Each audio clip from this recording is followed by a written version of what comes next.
The girl who didn't speak, until the dog did first. She hadn't said a word in over a year. Not after what happened on the bridge. People assumed she couldn't, but it was never about her voice. It was about the echo. The silence that follows pain, how it wraps around a child and convinces them they're safer not being heard. Lena Moore was just 10 when she met Asha German Shepherd with a scar on his leg and eyes that had seen too much. They called him a rescue, but no one realized he was rescuing her too. This isn't a story about a miracle cure. It's about something deeper, slower, a loyalty that didn't ask questions, a presence that didn't need answers. And the moment, months later, when Lena stood in front of a crowd, looked up, and whispered the first sentence anyone had heard from her since the fall. Sometimes silence isn't empty. It's waiting. The wind in elder pines didn't whisper. It howled low and drawn out, like a warning no one cared enough to hear. It tugged at rooftops and peeled brittle leaves from their branches, scattering them across the cracked sidewalks like forgotten letters. The sky above was a sheet of wet steel, colorless and cold, pressing down on the little town as if trying to smother it back into silence. Lena walked with her hood drawn tight, a threadbare navy backpack slung over one shoulder, sagging like a weight that held more than just schoolwork. Her sneakers, soaked from stepping into puddles she didn't bother to avoid, squelched softly with every step. She didn't rush. She never did. The world had never moved for her, so she had stopped moving for it. She passed shuttered shops with hand-painted signs and brittle flower baskets, now filled with rot and rain. A flickering O-Pen sign blinked weakly in a bakery window. But she kept walking. No one inside would wave. No one ever did. She wasn't invisible, she was just a shadow too dim to notice. By the time she reached the old wooden bridge on the edge of town, the air had grown sharp enough to sting her cheeks. The bridge stretched like a tired spine over the narrow creek below, its railings damp and moss-slick. Lena knew the smell of this place earthy rot, mildew, the faint copper of rusting nails. She knew the sound of the water trickling over stones, soft and unbothered, like it didn't mind being ignored. She climbed up onto the edge and sat, legs dangling over the side, heels tapping softly against aged timber. Beneath her, the water crawled past like time slow, indifferent. This was where she came when the group home got too loud, or too quiet, or too something she couldn't name. When the other kids avoided her eyes or asked questions she couldn't answer fast enough. When the caregivers smiled with the kind of patience that felt like pity. She pulled her sleeves down past her wrists, hiding the fading impressions of where she'd pressed her nails into her skin during last night's meltdown. No one had noticed. Or maybe they had, and chose not to. Too quiet. Too difficult to connect with. Not a good fit for a permanent placement. She remembered the words as if someone had carved them into her bones, whispered behind closed doors by strangers with clipboards and well-meaning eyes. Families who smiled tightly and said they'd think about it, then walked away. Always walking away. Her fingers curled around the strap of her backpack, not out of fear, just habit. If something bad happened, she wanted to be holding onto something, even if it was empty. Lena wasn't thinking about running. She wasn't planning anything reckless or dangerous. She just wanted to be still, wanted the world to stop needing her to be okay for a little while. She wanted to sit in the cold and pretend she didn't exist because existing sometimes felt too loud. She tilted her head up and watched her breath fade into the air, like a ghost with no name. Behind her, the trees stood leafless and sharp against the sky, like a forest of waiting hands. No birds, no voices, just wind and water and the ache of being 13 and already too tired. Then, from the far end of the bridge, came a sound that didn't belong. A bark high-pitched, hoarse, fractured halfway through like it hadn't been used in days. Lena blinked, turned. Through the mist, a shape stumbled onto the bridge dog. Young, German Shepherd, maybe 6 months old. His fur clung wet and matted to his ribs, which jutted like scaffolding. His legs trembled, ears back, tail curled beneath him. He limped slightly on one paw, leaving faint smudges of blood on the slick planks. And his eyes found hers across the empty space. They held the same quiet panic, the same exhaustion, the same question. Do I still matter to anyone? Lena rose slowly, knees stiff from sitting in the cold. She didn't speak, just took one step forward, then another. Her breath shallow, her chest hollowing out with something she didn't yet recognize. Was it worry? Was it recognition? The dog stepped back, uncertain.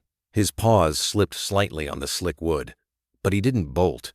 He watched her, trembling, as if trying to decide if she was worth trusting. She stopped a few feet away, crouched low, and extended one hand. "It's okay," she whispered, though her voice came out dry and barely audible.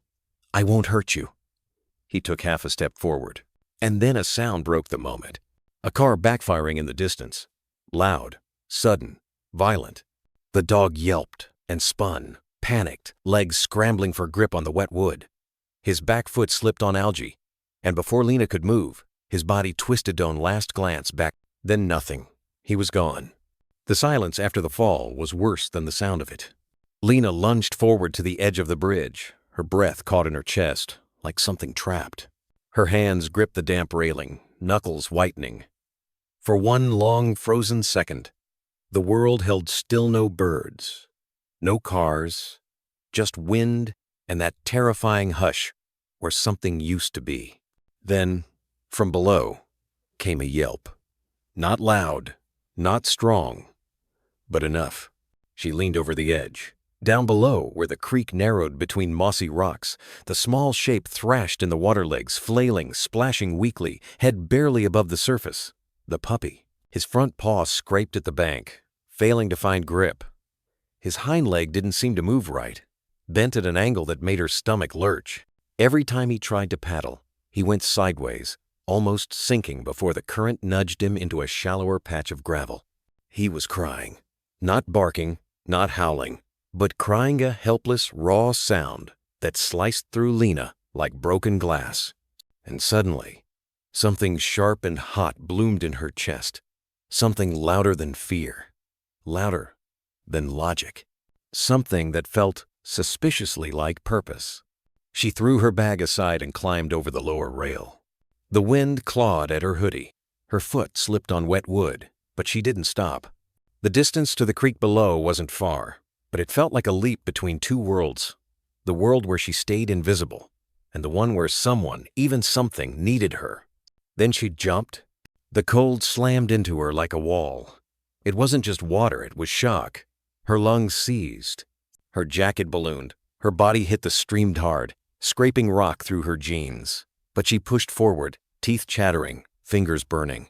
The world narrowed to one goal: get to him. The puppy was still fighting, his head tilted awkwardly, one eye squeezed shut, the other wide and panicked. His limbs moved, but without rhythm, pure instinct. Lena stumbled toward him, slipping on the uneven creek bed, her knees cracking against stones.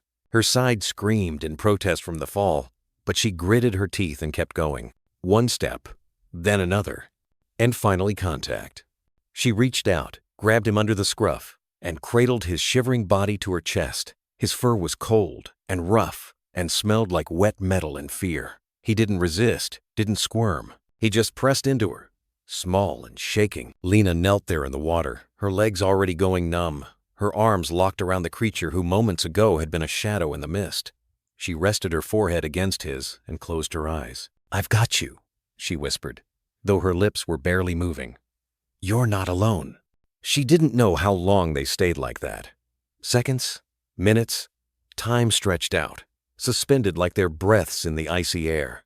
Her back ached, her fingertips throbbed, but something deeper in her, something that had felt cracked and half alive for years, was awake again. Then, a voice. Distant, male. "Did you hear that?" Footsteps pounded across the bridge above. A woman shouted something panic in her tone. More running. Then a splash behind her. She turned her head slowly and saw Hema, a tall man, soaking wet now, stumbling toward her through the stream, eyes locked on her like she might vanish if he blinked. He reached them fast, dropping to one knee. "You're okay," he breathed. "Hey, you're okay, we've got you." She didn't resist as he gently took the puppy from her arms. His hands were big but careful, wrapping the dog in a faded running jacket. The puppy let out one last exhausted whimper and went still. Then the man turned to her, eyes scanning for injuries. "Are you hurt?" Lena tried to answer, but her teeth were chattering too hard. Her lips felt blue. She shook her head weakly. not trusting her voice. More movement behind them. Footsteps. Splashing. A woman arrived, her face pale, breath catching in her throat. She knelt beside them, reaching out to brush hair from Lena's face. Her touch was light, but something about it felt intentional. The kind of touch that says, "I see you," without asking anything in return. "You're freezing," the woman said softly. "Come on, let's get you warm." The man lifted Lena carefully, one arm beneath her legs, the other at her back. She didn't fight it. For once, being held didn't feel like confinement. It felt like air. The woman took the bundled puppy, cradling him like something sacred. His nose peeked from the folds of the jacket, pressed lightly against her chest. As they climbed the bank together, Lena heard herself whisper something barely a sound.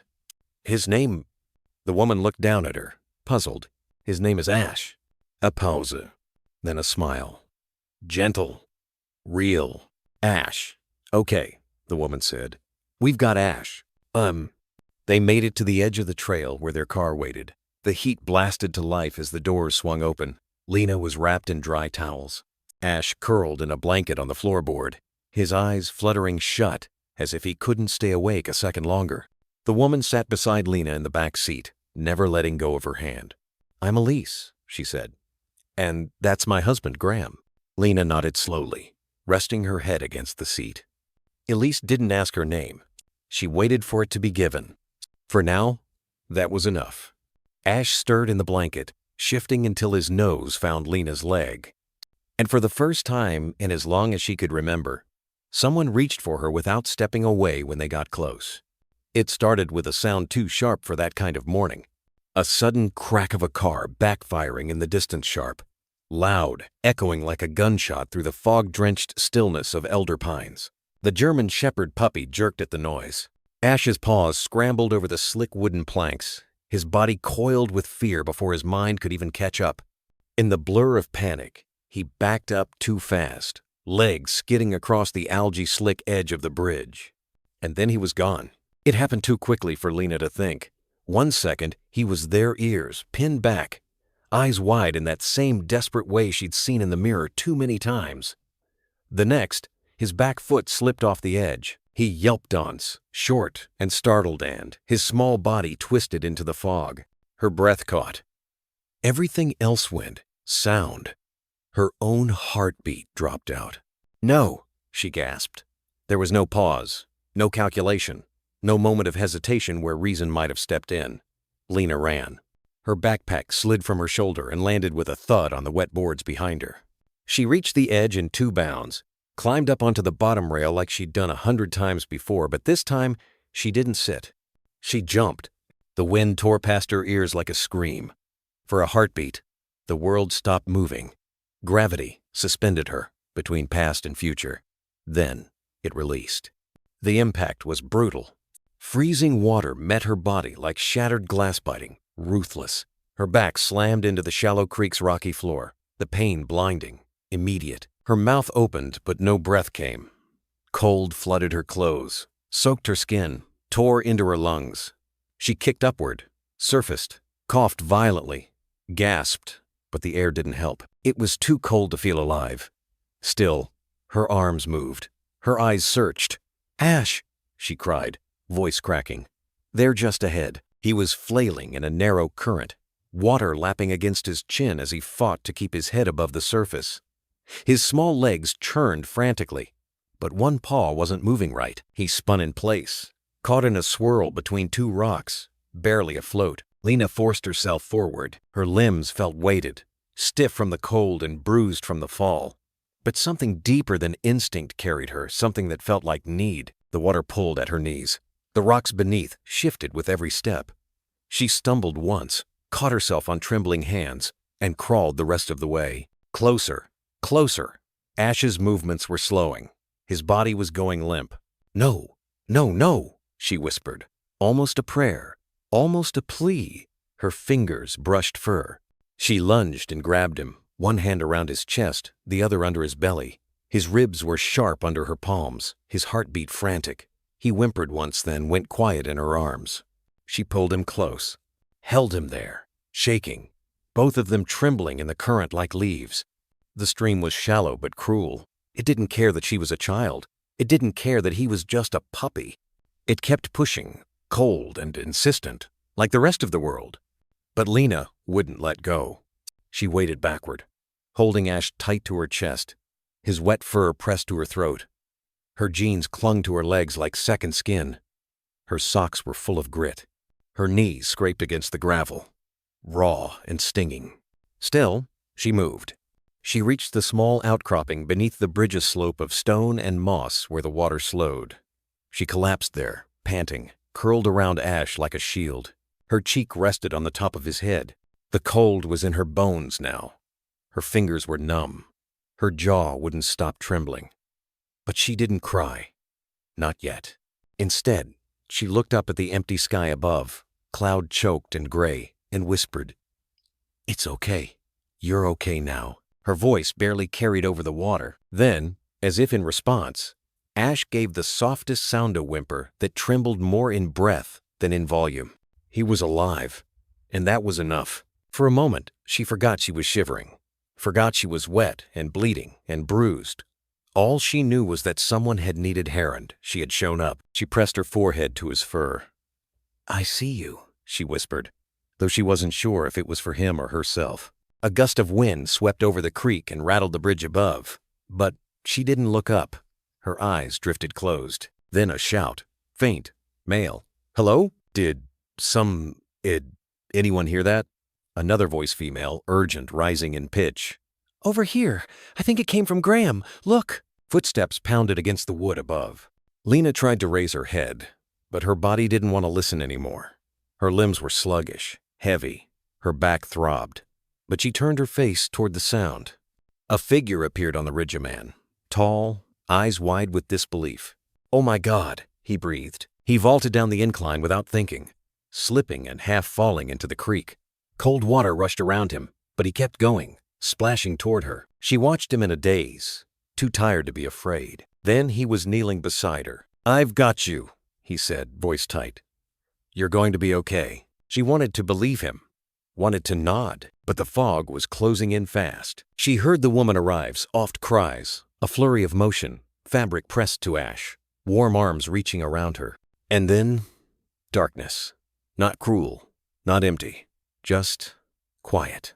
And in that silence, as her body gave in and her head tipped against the man's shoulder, one last sound carried through the gray morning. A child's scream echoing down the bridge and being answered. The town of Elder Pines had always been quiet on winter mornings, not the kind of quiet that felt peaceful, the kind that felt like something had been packed away and forgotten, the kind where sound didn't echo so much as vanish. Graham and Elise Moore jogged side by side along the outer trail that circled the wooded edge of town.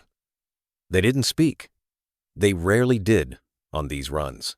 3 years ago, they used to race each other, laughter echoing off tree trunks as they fought for who got to make breakfast. Now, their strides were matched more out of rhythm than joy a routine kept alive. Not by energy, but necessity. Elise's breath misted in front of her. Her scarf was pulled high on her face. Beneath it, her lips were tight, her eyes scanning ahead, more out of habit than interest. Graham's sneakers beat the gravel with mechanical consistency. Left, right, left, right. As if silence had its own tempo. Neither of them saw the bridge ahead as anything but a landmark, a halfway point on a route they had run hundreds of times. Just another stretch of wood to cross on the way back to nothing new. Until a scream. It pierced the air like shattering glass. Not an animal, not a prank, a child. Elise stopped short, hand instinctively reaching for Graham's sleeve. "Did you hear that?" she asked, voice sharp with alarm. Graham was already turning toward the sound. "Yeah, that came from the bridge." They broke into a sprint. The trail curved sharply toward the stream. Dead leaves crunched underfoot. The wind picked up, flinging loose strands of Elise's hair into her eyes as they rounded the bend. And then they saw it. The bridge. A torn backpack lying abandoned on the edge, a splash still rippling below, and beneath the bridge a figure. "God," Elise whispered. Graham didn't hesitate. He veered off the path and bounded down the slope, slipping on mud and loose stones. His feet crashed into the stream, sending up a spray of icy water. He spotted the child first curled protectively around something, knees tucked, arms wrapped tight. He reached them in 3 strides. "Hey," he said, crouching low. "Hey, I'm here." The girl didn't look up. Her whole body trembled. Her hoodie clung to her skin like soaked paper. Blood was smeared along one forearm, and in her arms a German Shepherd puppy, limp and wet, ribs poking through mud-caked fur. "I'm going to help, okay?" Graham said softly. No response, but she didn't pull away. He carefully slipped one arm under her knees, the other behind her shoulders. Her body was light too light. As he lifted her from the freezing stream, she gasped softly, as if only now remembering how to breathe. Elise was at the edge of the bank, slipping down to meet him. She dropped to her knees beside the dog, eyes wide with concern. "Oh, sweetheart," she whispered. She unzipped her jacket without hesitation, shrugging out of it despite the wind. Beneath it, she wore only a thin thermal shirt, but she didn't seem to notice. She wrapped the puppy in her coat, bundling him like something fragile and sacred. His ear twitched. "He's alive," she said, relief breaking across her face. "Graham, he's alive." The girl stirred in Graham's arms. Her voice was barely a whisper, but it reached Elise like a thunderclap. "Don't leave him, Em." Elise leaned in, one hand brushing the girl's damp cheek. "We won't, I promise." They climbed the slope slowly, Graham carrying the girl, Elise holding the bundled pup close to her chest. When they reached the path, Graham paused for breath, adjusting his grip as the girl's head lolled against his shoulder. Elise turned and glanced at her husband. There was something in his face she hadn't seen in a long time. Not panic, not worry. Recognition. She swallowed hard. "She jumped," Elise said softly. Graham nodded, eyes fixed ahead. "To save him." The words hung in the air like truth you didn't want to admit out loud. The car wasn't Farrah Silver. Subaru parked near the trailhead. Graham gently laid the girl across the back seat, grabbing a spare blanket from the trunk. Elise settled into the back beside her, cradling the dog across her lap. As Graham started the engine and cranked the heat, Elise unwrapped the puppy slightly, checking for injuries. His paws twisted, maybe sprained, some bleeding along his flank. "He's freezing." She glanced down. The girl had reached out with trembling fingers and rested them on the dog's head. "Name," she murmured. Elise bent lower. "What, sweetheart?" The girl blinked slowly, then said again, a little clearer. "His name is Ash." Elise felt something collapse inside her chest. Ash, born of fire, and still warm, even soaked and shaking. "Okay," she whispered. "We've got Ash." The car rolled forward, tires crunching on gravel. Inside, the heater hummed to life. Elise wrapped the girl in the dry blanket, brushing strands of wet hair from her forehead. Her skin was icy, her lips tinged with blue. But her hand never left Ash's fur. And Elisha couldn't look away. 3 years. 3 whole years since she'd held anyone this small. 3 years since Liam's car had flipped in the rain, since their house had gone too quiet to bear, since laughter had become something she heard only in dreams. But now, there was this girl, this dog, this scream that had broken through the stillness and pulled them from the dead weight of surviving. In the front seat, Graham kept glancing in the rearview mirror, his jaw clenched. At one point, he whispered, not to anyone in particular. She didn't jump to be saved. She jumped to save something else. And for the first time in months, Elise reached across the seat and took his hand. She didn't say anything. She didn't need to, because something inside both of them had cracked open again. And this time, something warm was starting to slip through. The first thing she felt was warmth, not the kind that came from the sun or someone's hand, but the artificial, humming, kindly and sterile, like breath stolen from machines. It wrapped around her slowly, a heat that clung to her skin in soft electric pulses. Lena stirred. The light in the room was a pale blue-white, flat and unfeeling. Fluorescent bulbs buzzed faintly overhead, casting no shadows. The smell of antiseptic clung to the air, masked faintly by something sweeter laundered linens and disinfectant. She blinked up at the ceiling, her eyes adjusting to the glare. The ceiling tiles looked like they were holding their breath. Her body ached. Every part of her felt heavier than it should, like she'd been filled with stone. Her fingers were stiff, her arms wrapped in blankets. She shifted slightly, and pain sparked up her side. A raw sting flared across her palm, hidden beneath gauze. Then it came back. The bridge. The fall. Ash. She sat up too fast. A groan escaped her lips, unfiltered. Her vision blurred for a moment, then steadied. Her throat was dry, as if she'd swallowed smoke. She opened her mouth and tried to speak, but all that came out was a rasp. There was movement in the room. A figure in the corner. She hadn't noticed him before sitting quietly by the window, elbows resting on his knees, a white styrofoam cup cradled in both hands. His jacket was still damp in spots, hanging open over a faded flannel shirt. He looked up when he heard her stir. Their eyes met. He smiled just enough to register. "You're awake," he said gently. Lena stared at him for a moment. Something about his voice was calm, even though everything in her body felt like static. She nodded faintly. The man rose and crossed the room, moving slowly, as if not to startle her. He didn't touch her. He just stood near the side of the bed and waited, not pushing, not hovering. "I'm Graham," he said. "My wife Elise and I, we were the ones who found you.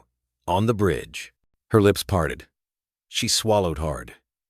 Her voice, when it came, was barely more than a whisper. "Where is he?" It wasn't a question about herself. Not, "Am I okay?" Not, "What happened?" Just, "Where is he?" Graham's breath caught in his throat. He looked at Hertha's girl, this soaked shadow of a child with bandaged hands and a scraped-up face, and he saw something he hadn't been ready to feel again. She wasn't asking out of politeness. She wasn't checking. She needed to know. A breath escaped his chest, and he nodded. "He's here," he said softly. "Next room over." Her eyes closed in relief. Her shoulders sank back into the pillows like someone had finally set down a burden she didn't even know she'd been carrying. Graham pulled up the chair and sat again. Closer this time. "He's banged up a little," he said. "Twisted leg. Cut up some. But nothing broken. Mostly just hungry." She didn't respond with words, but the corners of her mouth twitched barely noticeable, like a muscle remembering how to smile. She turned her face toward the window. Outside, the world was gray. Rain tapped gently against the glass in thin, irregular rhythms. The sky looked like it hadn't made up its mind, yet caught somewhere between storm and surrender. Graham followed her gaze for a moment, then looked down into his cup. The coffee had long gone cold. He hadn't taken a sip. "Can I ask you something?" he said quietly.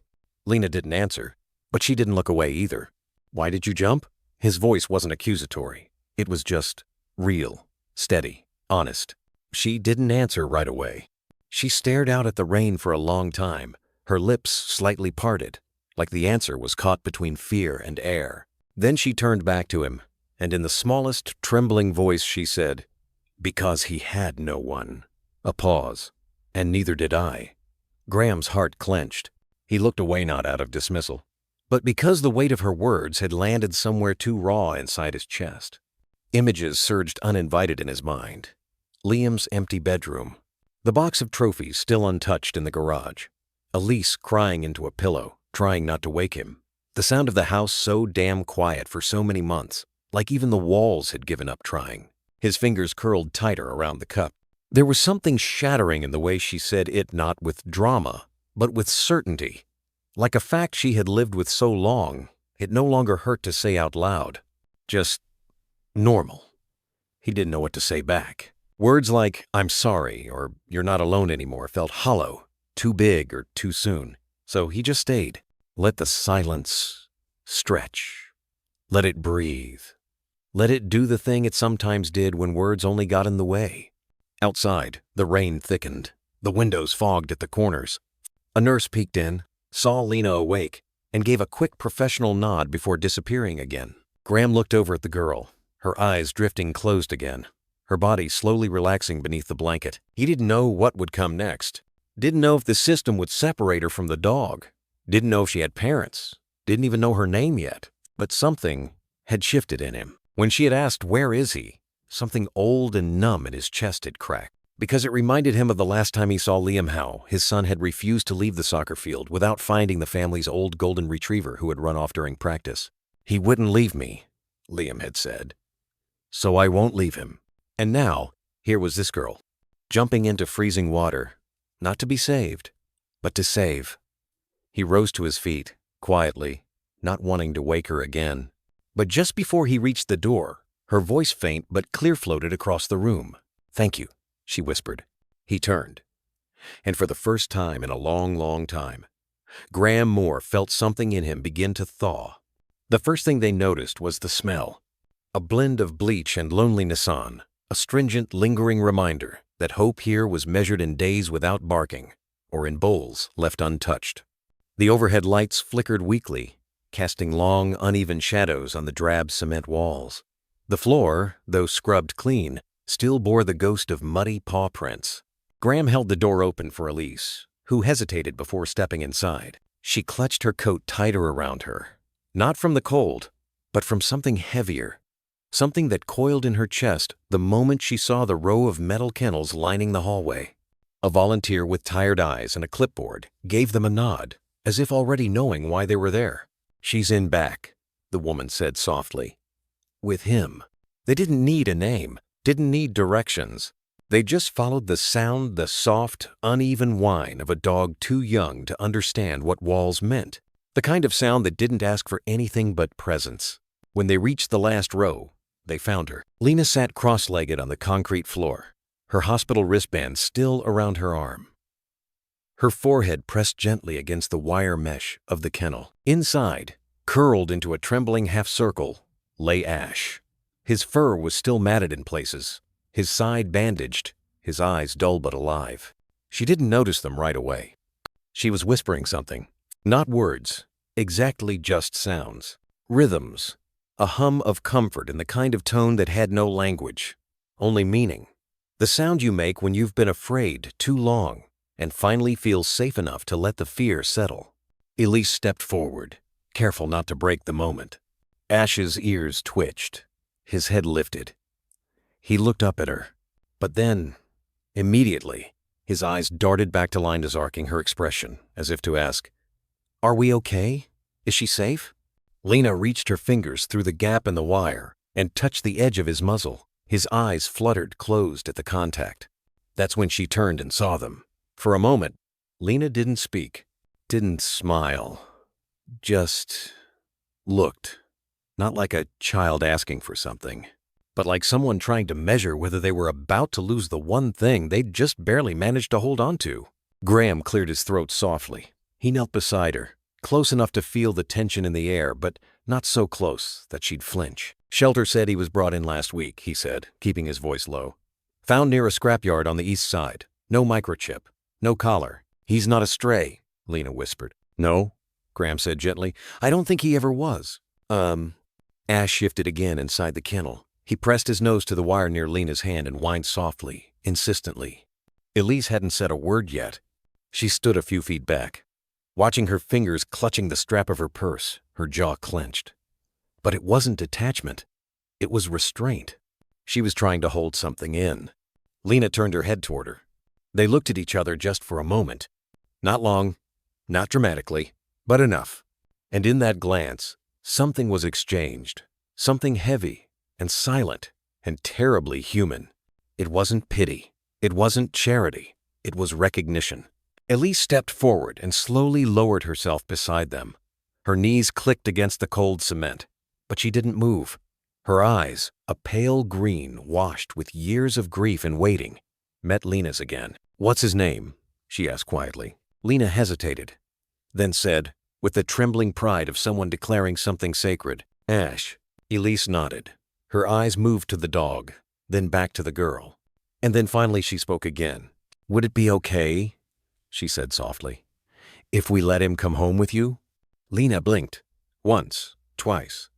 The question didn't register at first. Then suddenly her body tensed as if it needed to hold the joy in, unsure if it was safe to release. Graham's hand gently touched Elise's shoulder. It was all he needed to say. The decision wasn't made in that exact moment, but maybe it had been building since the scream on the bridge, since the fall, since the question, Where is he? Since they remembered what it felt like to hold a child and call him theirs, Ash let out another soft whimper and pawed at the kennel door. Lena jumped slightly, as if reality had cracked through her daze. "Wait, can I?" she asked, eyes wide. The volunteer reappeared then, holding a ring of jangling keys. She'd been standing just around the corner the whole time. "You want to open it?" she asked Lena. Lena nodded. The woman handed her the key with no hesitation.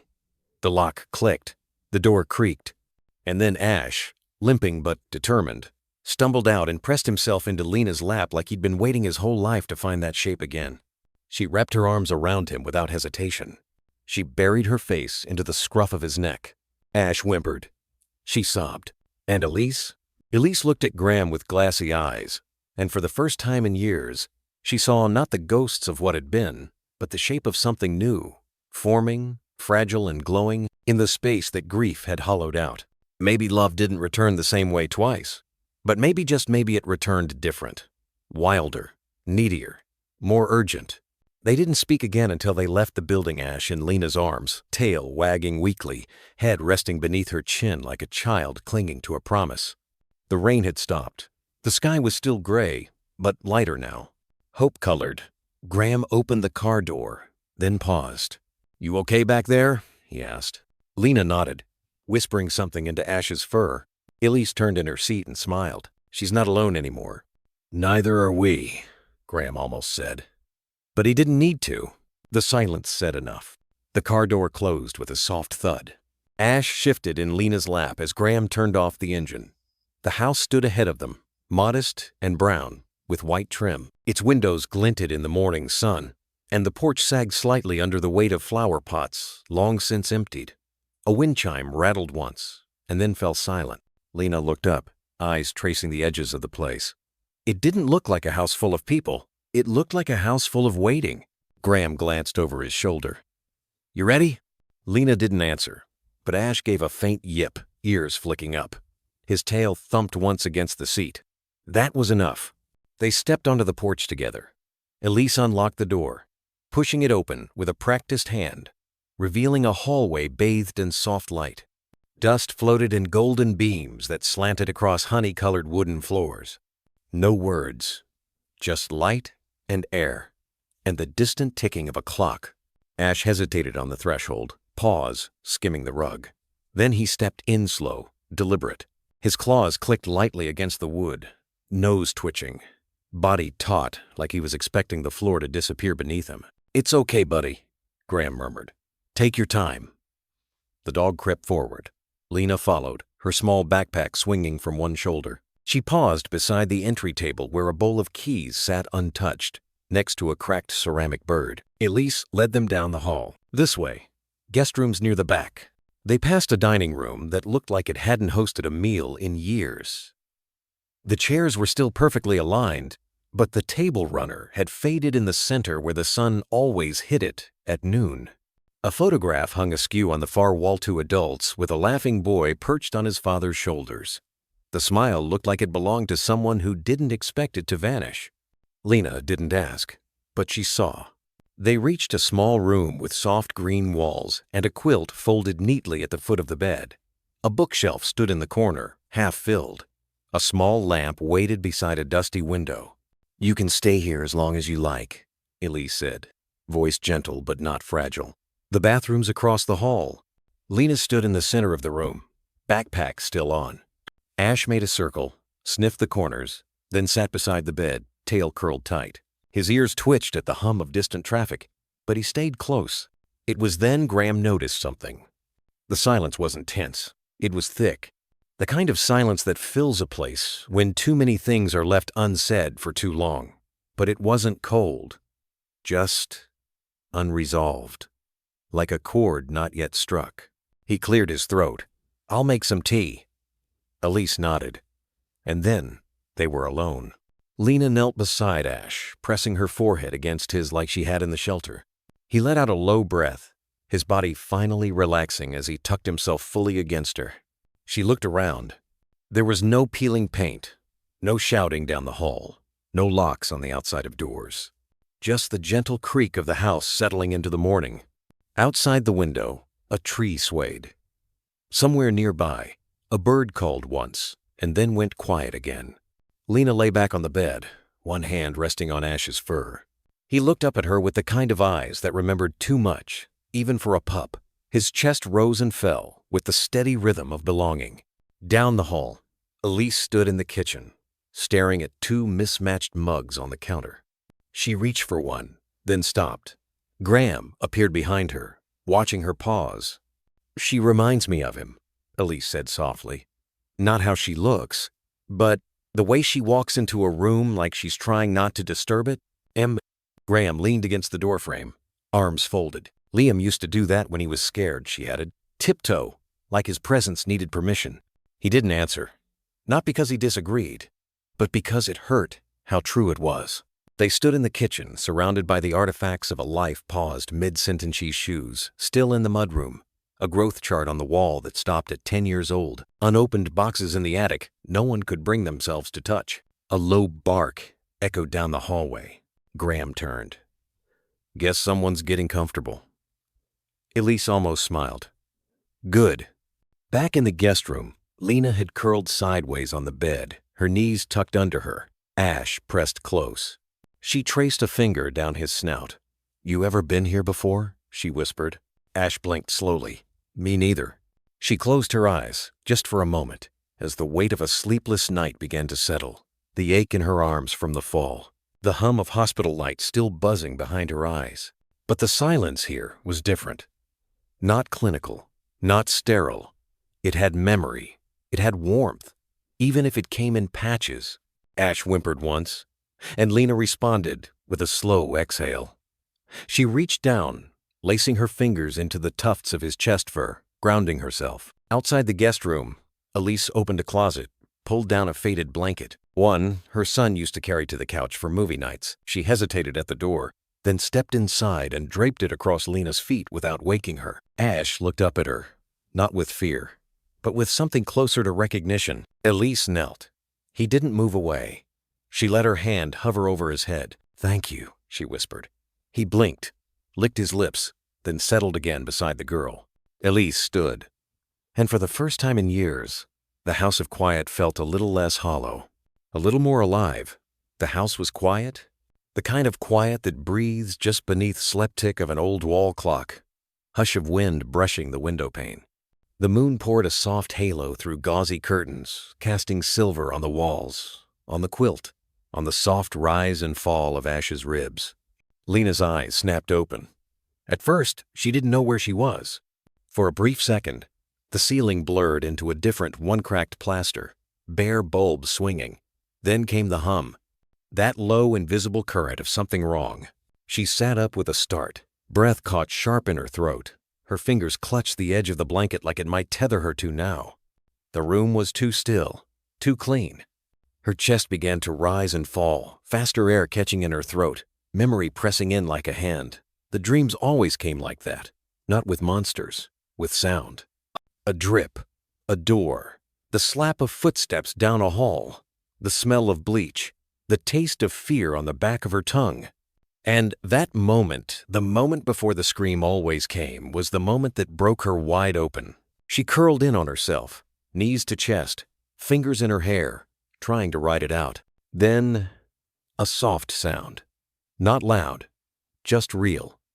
A low whimper. Close. Ash.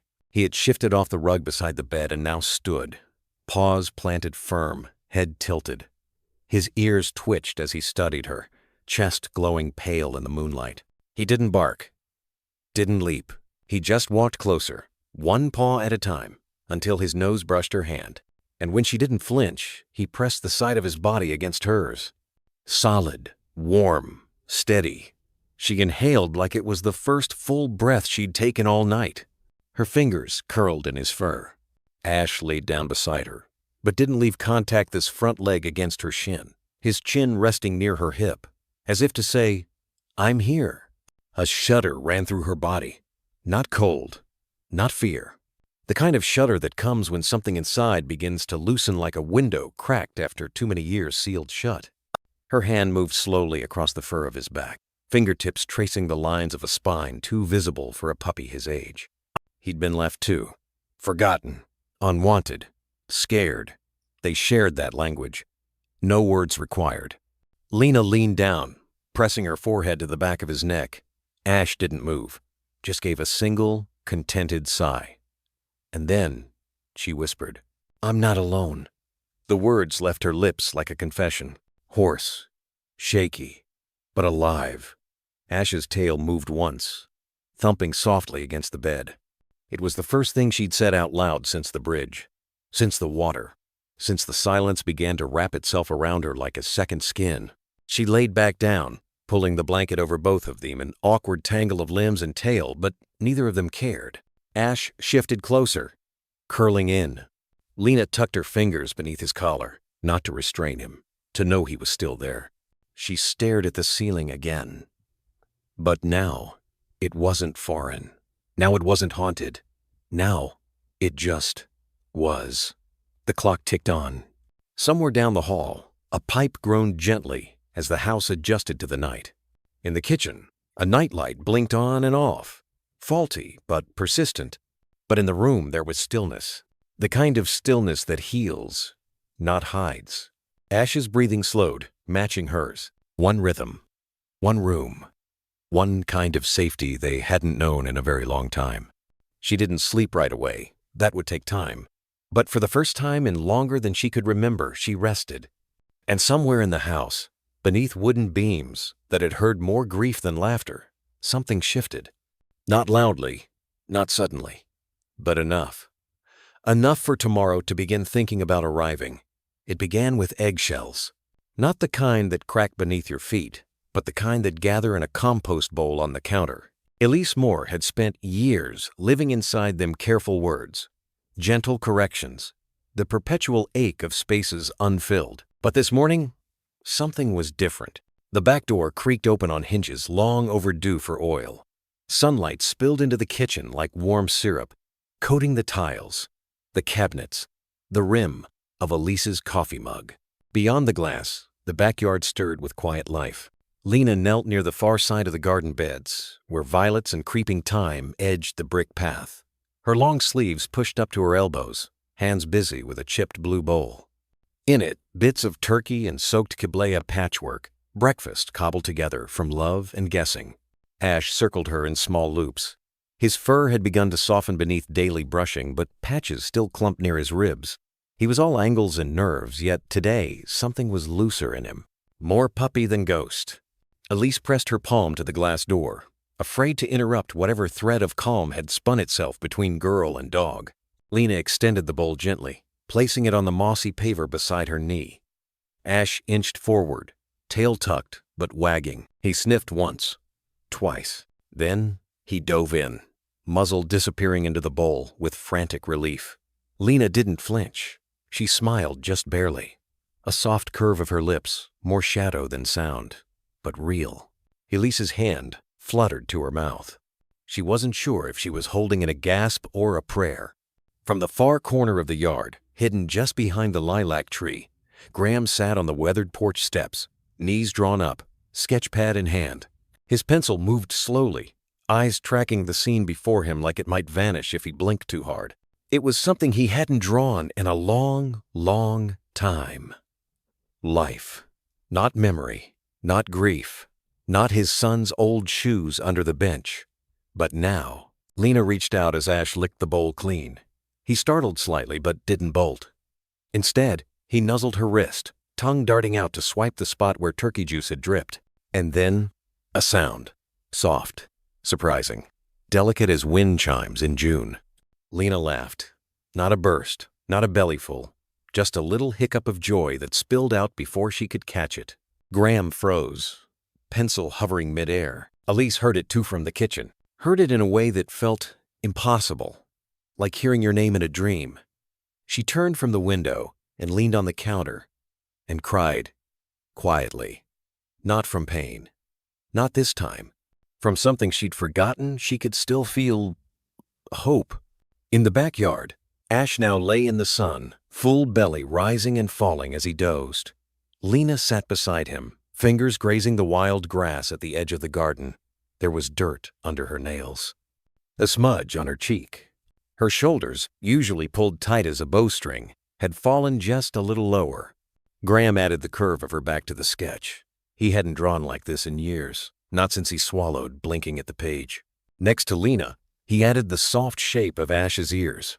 The angle of his body curled like a question mark around her feet, the way their shadows leaned toward each other on the page. Inside, Elise opened the drawer beneath the sink, pulled out an old dish towel, and wiped her eyes. Then she spotted something tucked near the back, an old pair of sunglasses. Liam's twile.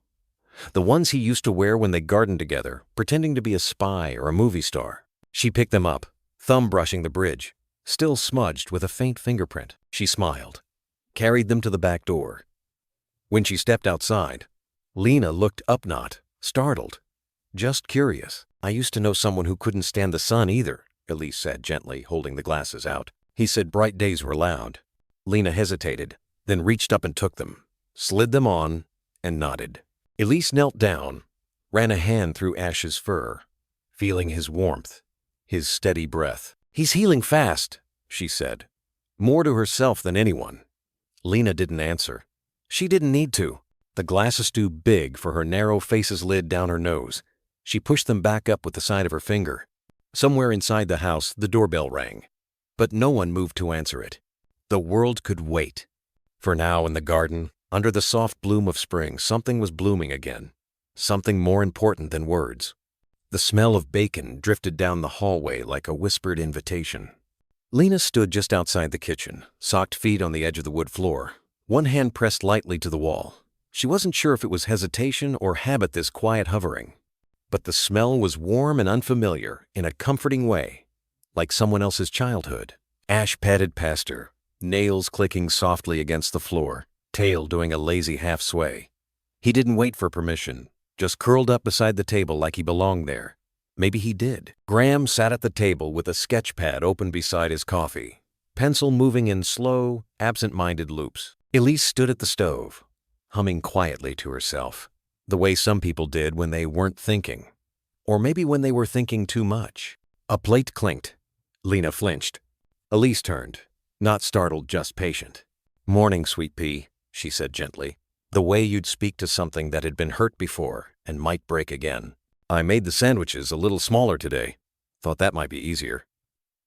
Lena said nothing, but she stepped forward. She didn't sit right away, just glanced at the chair, then at Ash, then back at the plate. Her stomach fluttered with something she couldn't name. Not fear, not quite. Anticipation? The plate was simple 12 halves of an English muffin, one with egg and cheese, the other just a slice of turkey. Nothing touching, nothing messy. It was the kind of plate you'd make for someone whose lines were still being redrawn. Lena slid into the chair slowly, her elbows tucked close, eyes flicking from her food to Graham's sketch pad to the sunlight leaking through the blinds. She didn't speak, didn't chew loudly, just existed. And no one filled the silence. That was the first gift. No questions about sleep or school or why she'd flinched at the clink of a plate. No small talk forced into the air like patches on a wound. Just the steady hum of Elise washing a pan, Graham's pencil scratching like a heartbeat, Ash's breath rhythmic and present by her feet. Lena took one bite, chewed slowly, and breathed. She looked down. Ash's paw twitched in a dream, his body curled like a comma beside her shoes. She reached out slowly and let her fingers skim the edge of his fur. He didn't wake. He didn't flinch. He just stayed. Staying, she was learning, was its own kind of love. Graham looked up once, then back down at his page. No commentary, no pressure. On his paper, the edge of the kitchen table, the slope of a coffee mug, the curl of a dog's tail underfoot, the corner of a sneaker, her sneaker. He didn't label it, but she recognized herself in the negative space. Elise set a second plate down at the other end of the tablers, a bite taken already. She sat, folding her napkin on her lap, then unspooling it again, fingers tracing the frayed corner. "I used to hate quiet mornings," she said softly, voice more like thought than speech. "When the house was too still, It felt like everything was waiting to fall apart. Lena didn't answer. Didn't need to.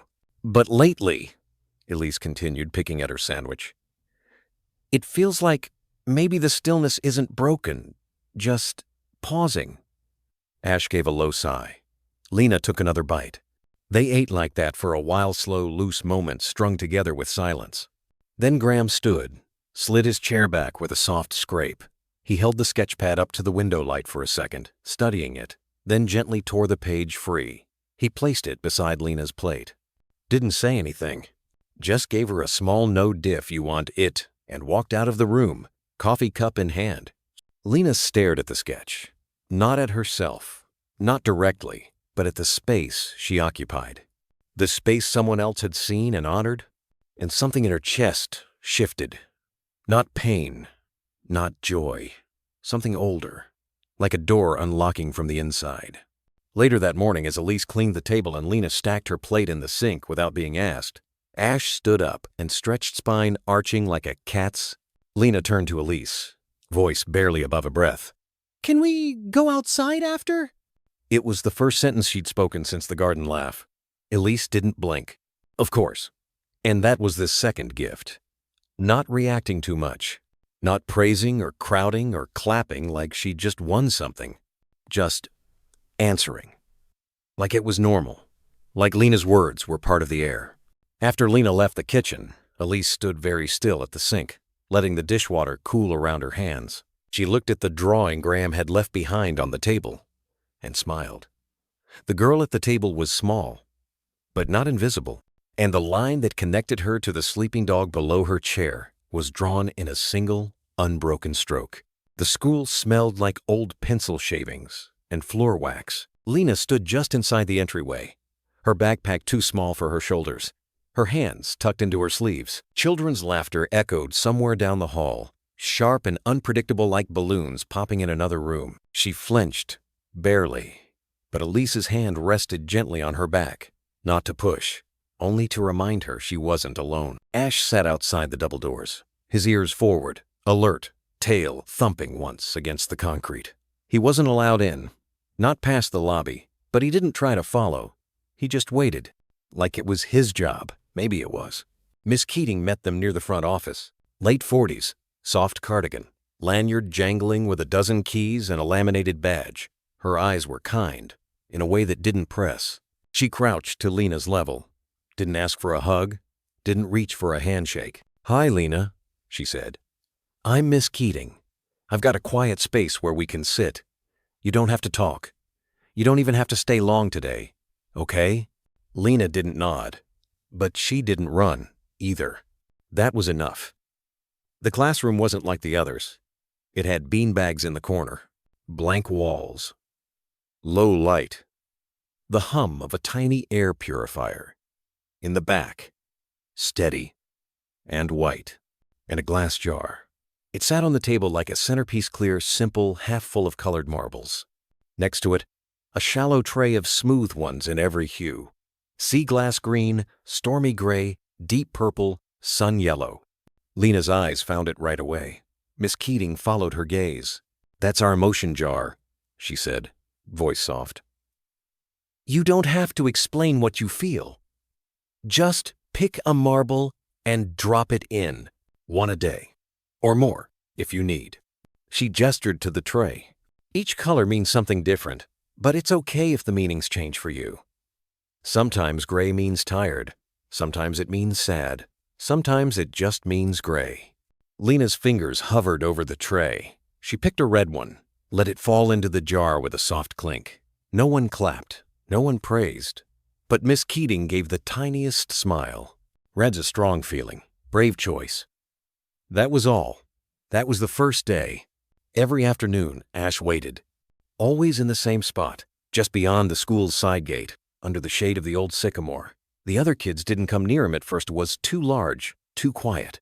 But after a few days, a boy from Mr. Ramirez's class sat nearby with his juice box and talked to him about dinosaurs. Ash listened and waited. And when Lena came out every day, without fail, his tail would wag. Once, low and slow, like a secret shared between them. She never spoke when she saw him, but she exhaled. That was its own kind of homecoming. By the end of the second week, the marble jar was almost 3/4 full. One morning, Lena dropped in two at once, a swirling blue and a pale yellow. Miss Keating said nothing, but she smiled, sat her beside her, and pulled out her own tiny jar, slipped a green marble inside.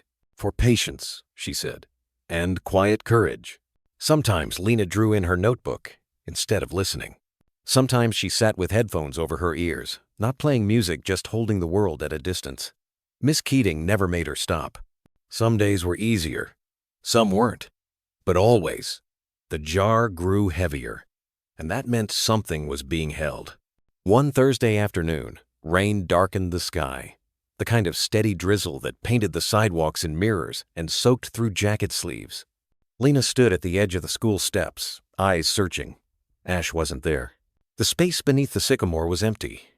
For the first time, she swayed. Her throat tightened, not in panic, but something close, like a string pulled taut too quickly. But then movement. From behind a parked maintenance truck, Ash trotted into view, soaked and unbothered, tail wagging. He'd just moved to avoid the dripping branches. He was never gone. Lena sank to her knees on the wet steps. Ash leaned into her side, and for the first time in weeks, she wrapped her arms around his neck, forehead pressed against fur that smelled like rain and sidewalk. She didn't cry, but she didn't need to. That night, Elise rinsed her travel mug in the sink, turned to Graham as he flipped through his sketchbook at the table. "She picked 2 marbles today," she said. Graham didn't look up. "What colors?" "Blue and yellow." He paused, drew a slow line across the page. "Sky and light," he murmured. Elise nodded, then added, "She checked the clock twice before 3. Graham looked at her now, brows raised. Elise smiled. She was waiting. Back at school, the marble jar caught the afternoon light just right. The colors shimmered against the walls like stained glass, little emotions held safely behind glass. Little pieces of Lena, gathered, seen. And beside her desk, taped to the wall with soft blue putty, was a new picture. Drawn by Graham. Ash, under the sycamore. Lena walking toward him, her shadow cast long behind her. The caption, handwritten in the corner. Every day, he waits. The porch creaked beneath small feet. Lena stepped out into the night barefoot, sweater sleeves stretched past her hands, the hem of her pajama pants brushing the wooden boards. The sky above was bruised purple, stitched with early stars. Summer clung to the air, warm and still, except for the occasional hum of cicadas pulsing through the yard. Ash was already there, curled at the top of the steps, nose resting on his front paws, amber eyes half-lidded but awake. Always awake, somehow. Not with alarm, but with presence. Lena didn't speak right away. She sat beside him and leaned against his side. He made a soft sound, more breath than whimper, a gentle I know. His tail thumped once. Inside, the house was quiet. Graham had gone to bed early, the light under his studio door long gone. Elise moved gently through the kitchen, humming low as she wiped counters and tucked tomorrow's lunch into a paper bag. But when she glanced toward the screen door, she paused. There was Lena barefoot and quiet, and beside her, Ash, as if cast in stone and devotion. Elise pushed open the screen without a word, just enough to slip outside, coffee mug still warm in her hand. She didn't ask what Lena was doing, or if she needed something. She just sat down on the top step, a small silence stretched between them. Lena broke it first. Her voice was barely louder than breath. "He never forgets me." Elise turned her head gently. Lena's eyes stayed on the yard, unfocused, but her voice held something weighty. Old, too old for someone so small. "Even when I hide," she said, "even when I don't move or don't talk, he still finds me." Elise said nothing for a moment. She just took it in, let it settle. Then, "That's true." Lena nodded once. "I used to try back at the shelter when it got loud, or someone came to look at the dogs and I didn't want them to pick him." She hesitated. "I'd sit in the corner of the storage room, behind the food bins. I'd be so still, not even breathe loud." Ash made a small sound, like agreement. "He'd always come," she whispered. "Always, even if no one else noticed I was gone." Elise looked down at her coffee. The steam had gone, but something else was rising warm, just behind her ribs. "I think," she said softly, "he knows what it feels like to not be found." Lena's fingers curled in the fur at Ash's neck. She didn't answer, but her body relaxed, just a little, shoulders loosening, breath uncoiling from where it had been trapped. The porch light cast a faint halo around them. It wasn't bright, just enough to keep the shadows from swallowing the steps. "I leave this light on," Elise said after a long pause, "because when Liam was little, he was afraid of the dark driveway, even with the stars. He thought monsters lived near the trees." Lena glanced sideways. Elise smiled, a little crooked. "So we made a deal," she continued. "As long as the porch light was on, the monsters stayed away." A soft breeze stirred the wind chimes near the corner post. The sound was distant and sweet-like, something remembered from a dream. "We kept the light on for a long time," Elise said. Her voice caught, but only once. "Even after—" She didn't finish the sentence. She didn't have to. Lena leaned closer to Ash. He didn't move. "I'm not afraid of the dark," Lena said suddenly, then softer. "But I am afraid of not being remembered." Her words dropped into the night like pebbles into deep water. Elise didn't answer right away. Instead, she reached over slowly, gently, and set her hand over Lena's, where it rested on Ash's shoulder. "He remembers you," she said, "even when you hide." Then her voice lowered, steady and sure. "And so will we." "Mo."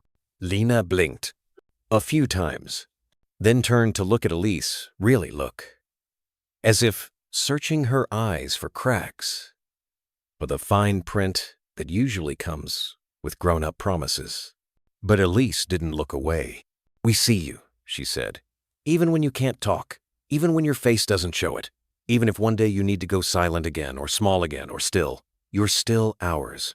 Lena swallowed hard. Then, very quietly, "Even if I mess up, especially then, Emskri." Lena looked down at Ash, as if confirming it all with the only soul whose promises had never broken. His tail lifted and settled. A breath. A vow. Elise stood, bones cracking softly with the movement. She reached up and twisted the porch light's dial. It hummed slightly brighter. She glanced back. "You want to help me feed the birds in the morning?" she asked. Lena gave the smallest nod. Elise smiled. "Then I'll see you at dawn, Braveheart." And she slipped inside, leaving the door open just a crack. Lena stayed. The porch light spilled down the steps, and in the hush between heartbeats, she reached up and whispered, not to Elise, not even to Ash, to the sky, to whatever listened. "I don't want to hide anymore." Ash pressed his head into her side. The light didn't flicker. The morning came wrapped in fog. From the window above the kitchen sink, Graham watched as mist curled around the fence posts in the backyard, catching on the swing set like something unwilling to let go. Ash had already gone out for his morning patrol, nose twitching toward the damp grass, ears alert even in peace. Lena still slept, curled into the soft shape of dreams, one hand tucked beneath her pillow, the other resting on Ash's blanket, though he hadn't touched it all night. Somehow, he knew to give her space now. Graham stirred honey into his tea. Elise was at the school early today, prepping the garden boxes for the third graders. It was a soft morning, quiet, and maybe that's why he felt it. The urge. He sat at the table and opened his laptop. The screen glowed pale blue against the grain of the oak. Notifications blinked. A few unread emails, some automatic reminders, but his hands moved past them. He opened the local town group Oak Hollow Neighbors and News.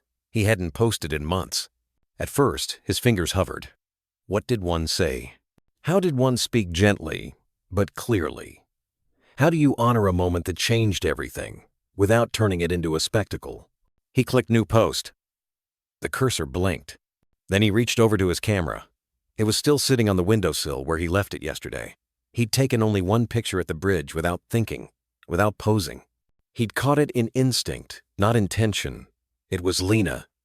Or rather, Lena and Ash. She was kneeling beside him on the gravel shoulder, one hand in his fur, the other gripping the leash so tightly her knuckles were white. Her face wasn't turned to the lens, it wasn't for the lens. Her eyes were locked on Ash's forehead, nearly touching his. It looked like they were breathing through the same air. A single, silent exhale of trust. Behind them, the red bridge loomed. Traffic paused, headlights blinking in confusion. He uploaded the photo. No filters. No edits. He typed the caption slowly. Sometimes the one who rescues isn't the strongest, but the bravest. And then below that, he added, her name is Lena, and she saved a life yesterday. He stared at it a long while, then hit post. He didn't expect what followed. At first, it was a slow trickle. A few likes, a heart, a quiet comment. Beautiful moment. Then another. Thank you for sharing this. We needed something good today. Then something different. Is that the girl who lives near Pine Ridge? And is the dog hers? They look meant for each other. By afternoon, the post had over 200 shares. People began messaging privately, asking if Lena needed clothes, books, art supplies. One woman offered to donate gently used shoes from her boutique. Another messaged, simply, I have a daughter who went quiet after a loss. Please tell Lena she's not alone. Graham read each one with a kind of hushed awe. He didn't show Lena the post. Yeth wasn't sure she was ready. But he told Elise over the phone, and she whispered on the other end, maybe this is the beginning. The most unexpected response came at dusk. He was sitting on the porch, sketchpad in his lap, half listening to the wind move through the branches. Ash lay nearby, stretched long, paws twitching in some silent dream. The sound of tires on gravel pulled Graham's attention. A car door opened, then footsteps, steady, measured. A man appeared at the base of the porch. Weathered denim jacket, thin-framed glasses, clipboard tucked under one arm. He spoke softly. Mr. Moore? Graham nodded slowly. That's me. The man extended a hand. Henry Caldwell, Animal Control. Graham froze but only for a moment. Henry gave a small smile. Not here for bad news. I saw your post. Graham exhaled. Ah, I see. Henry glanced past him toward the sleeping dog. That German shepherd. That's Ash? Graham nodded. Henry's gaze softened. We had reports about him months ago, he said. Kept slipping out of the shelter. Staff thought he was dangerous. He's not. No, Henry said. I can see that now. They stood in silence for a breath. Then Henry cleared his throat. I was off duty that day at the bridge, but I saw the post and the comments. I recognized the dog immediately. He shifted his weight. I wanted to come in person and say, thank you, to her and to him. Graham's throat tightened. She's inside. I won't disturb her. Just can you tell her? I will. Henry nodded once, then reached into his coat pocket and handed Graham a folded sheet of paper. What's this? Graham asked. Henry smiled. A change of status. Graham unfolded it. Effective immediately. The form read, Ash, formerly in County Custodius, considered a rehabilitated support animal under the protection of foster guardianship. No further action required. Graham looked up, stunned. Henry nodded toward the porch light. Sometimes, he said, what people need most isn't a second chance. It's someone brave enough to believe they deserved one all along. And with that, he turned and walked back down the drive. Inside, Lena stood behind the screen door, watching it all. She said nothing, but her hand was pressed against the glass. Ash stirred from sleep, lifted his head, and turned toward her, as if summoned. And once again, he did not forget her. Not even for a moment. It began with a ripple. By morning, the post Graham had quietly made the photo of Lena and Ash at the bridge was everywhere. Someone in town had tagged a local reporter. The local reporter posted it on Twitter. Then came the wildfire. National accounts retweeted it. Parenting groups, animal rescue nonprofits, trauma psychologists, school counselors, veterans, influencers, news anchors. A retired Marine with 2 million followers wrote, This kid is braver than most grown men I've met. By lunchtime, number Lena and Ash was trending in 3 states. By evening, it was trending nationally. The Moores' landline landline began ringing again. And again. Graham silenced his cell 3 times. But voicemails piled up like mail during a blizzard. Elise stared at the screen, stunned. NBC, CBS, NPR, locale affiliates, a podcast host, a woman from a show neither of them watched, but everyone else apparently did. They're calling her the Bridge Girl, Elise murmured, scrolling. And Ash? They've dubbed him the rescue ghost. Graham raised an eyebrow. Could be worse, he muttered. But it wasn't the attention that froze him. It was what people were saying. This story reminded me of who I used to be, before I got tired. I haven't cried in 5 years, until today. My daughter hasn't spoken since the accident. We watched this together. She said, "Lena is brave." That's the first thing she said in months. And one, from a firefighter in New Jersey. We see people fall, every month. But nobody ever jumps for them. By the end of the second day, a producer from a national morning show called. Elise had almost declined on instinct. But Graham, surprising her, had said, "If they handle it right, maybe it's not about exposure. Maybe it's about echo." So Elise had asked for conditions. No live cameras, no stage lights, no scripted questions, no makeup, just one camera, one couch, a quiet room, and the right to end it early if Lena asked. The network agreed. The interview was arranged in their living room. Ash stayed close to Lena all morning. He knew somehow that something was different, that the air felt charged. He didn't leave her side, not even when she went to brush her hair. She wore her favorite sweatshirt, the one with the faded fox on the front. Elise had offered to buy her something new, but Lena shook her head gently. The sweatshirt smelled like safety. She held Ash's leash the entire time. The journalist who arrived, Melissa Carter, was kind. Not the fake kind. Not the speak slowly to the child kind. Just still. She knelt down to greet Ash first, then looked at Lena. Not through her. Not above her. At her.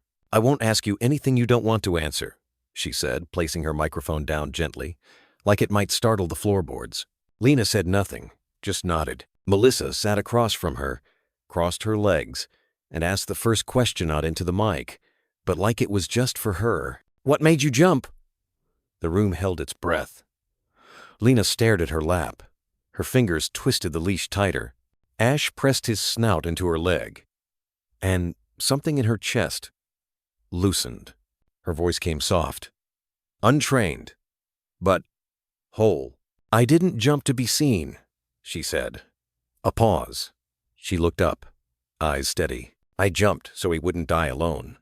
Melissa's throat caught. She reached forward, slowly, and covered her mic with one hand, then whispered, "That's the bravest thing I've ever heard." The interview lasted only 7 minutes.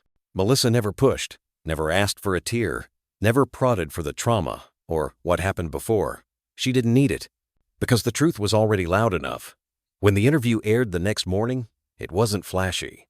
There was no dramatic music, no overcut B-roll, just a still image of Lena and Ash by the bridge, Melissa's quiet narration, and the short clip of Lena speaking that one single line. "I didn't jump to be seen.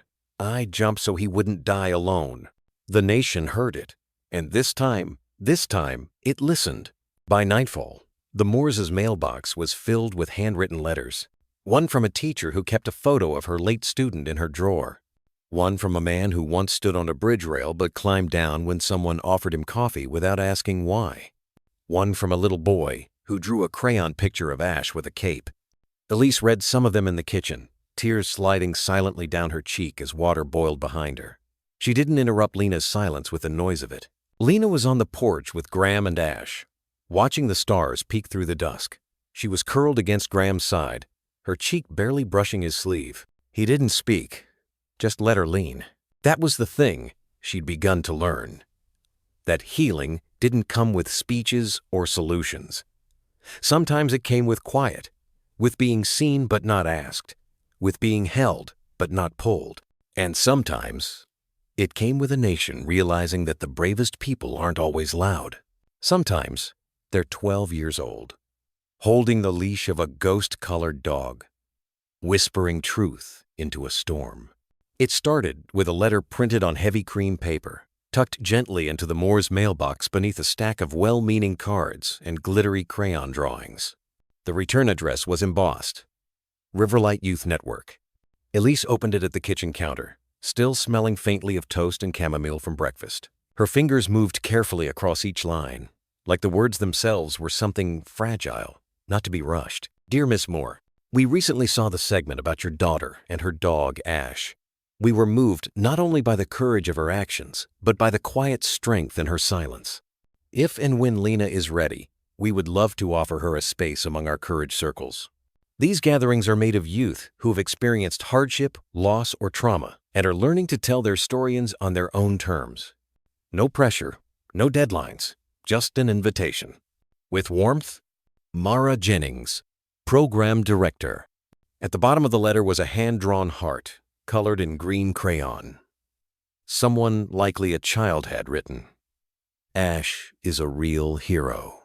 Elise read the letter twice, then folded it carefully and tucked it into the sugar jar, not to hide it, just to give it a home until the right time.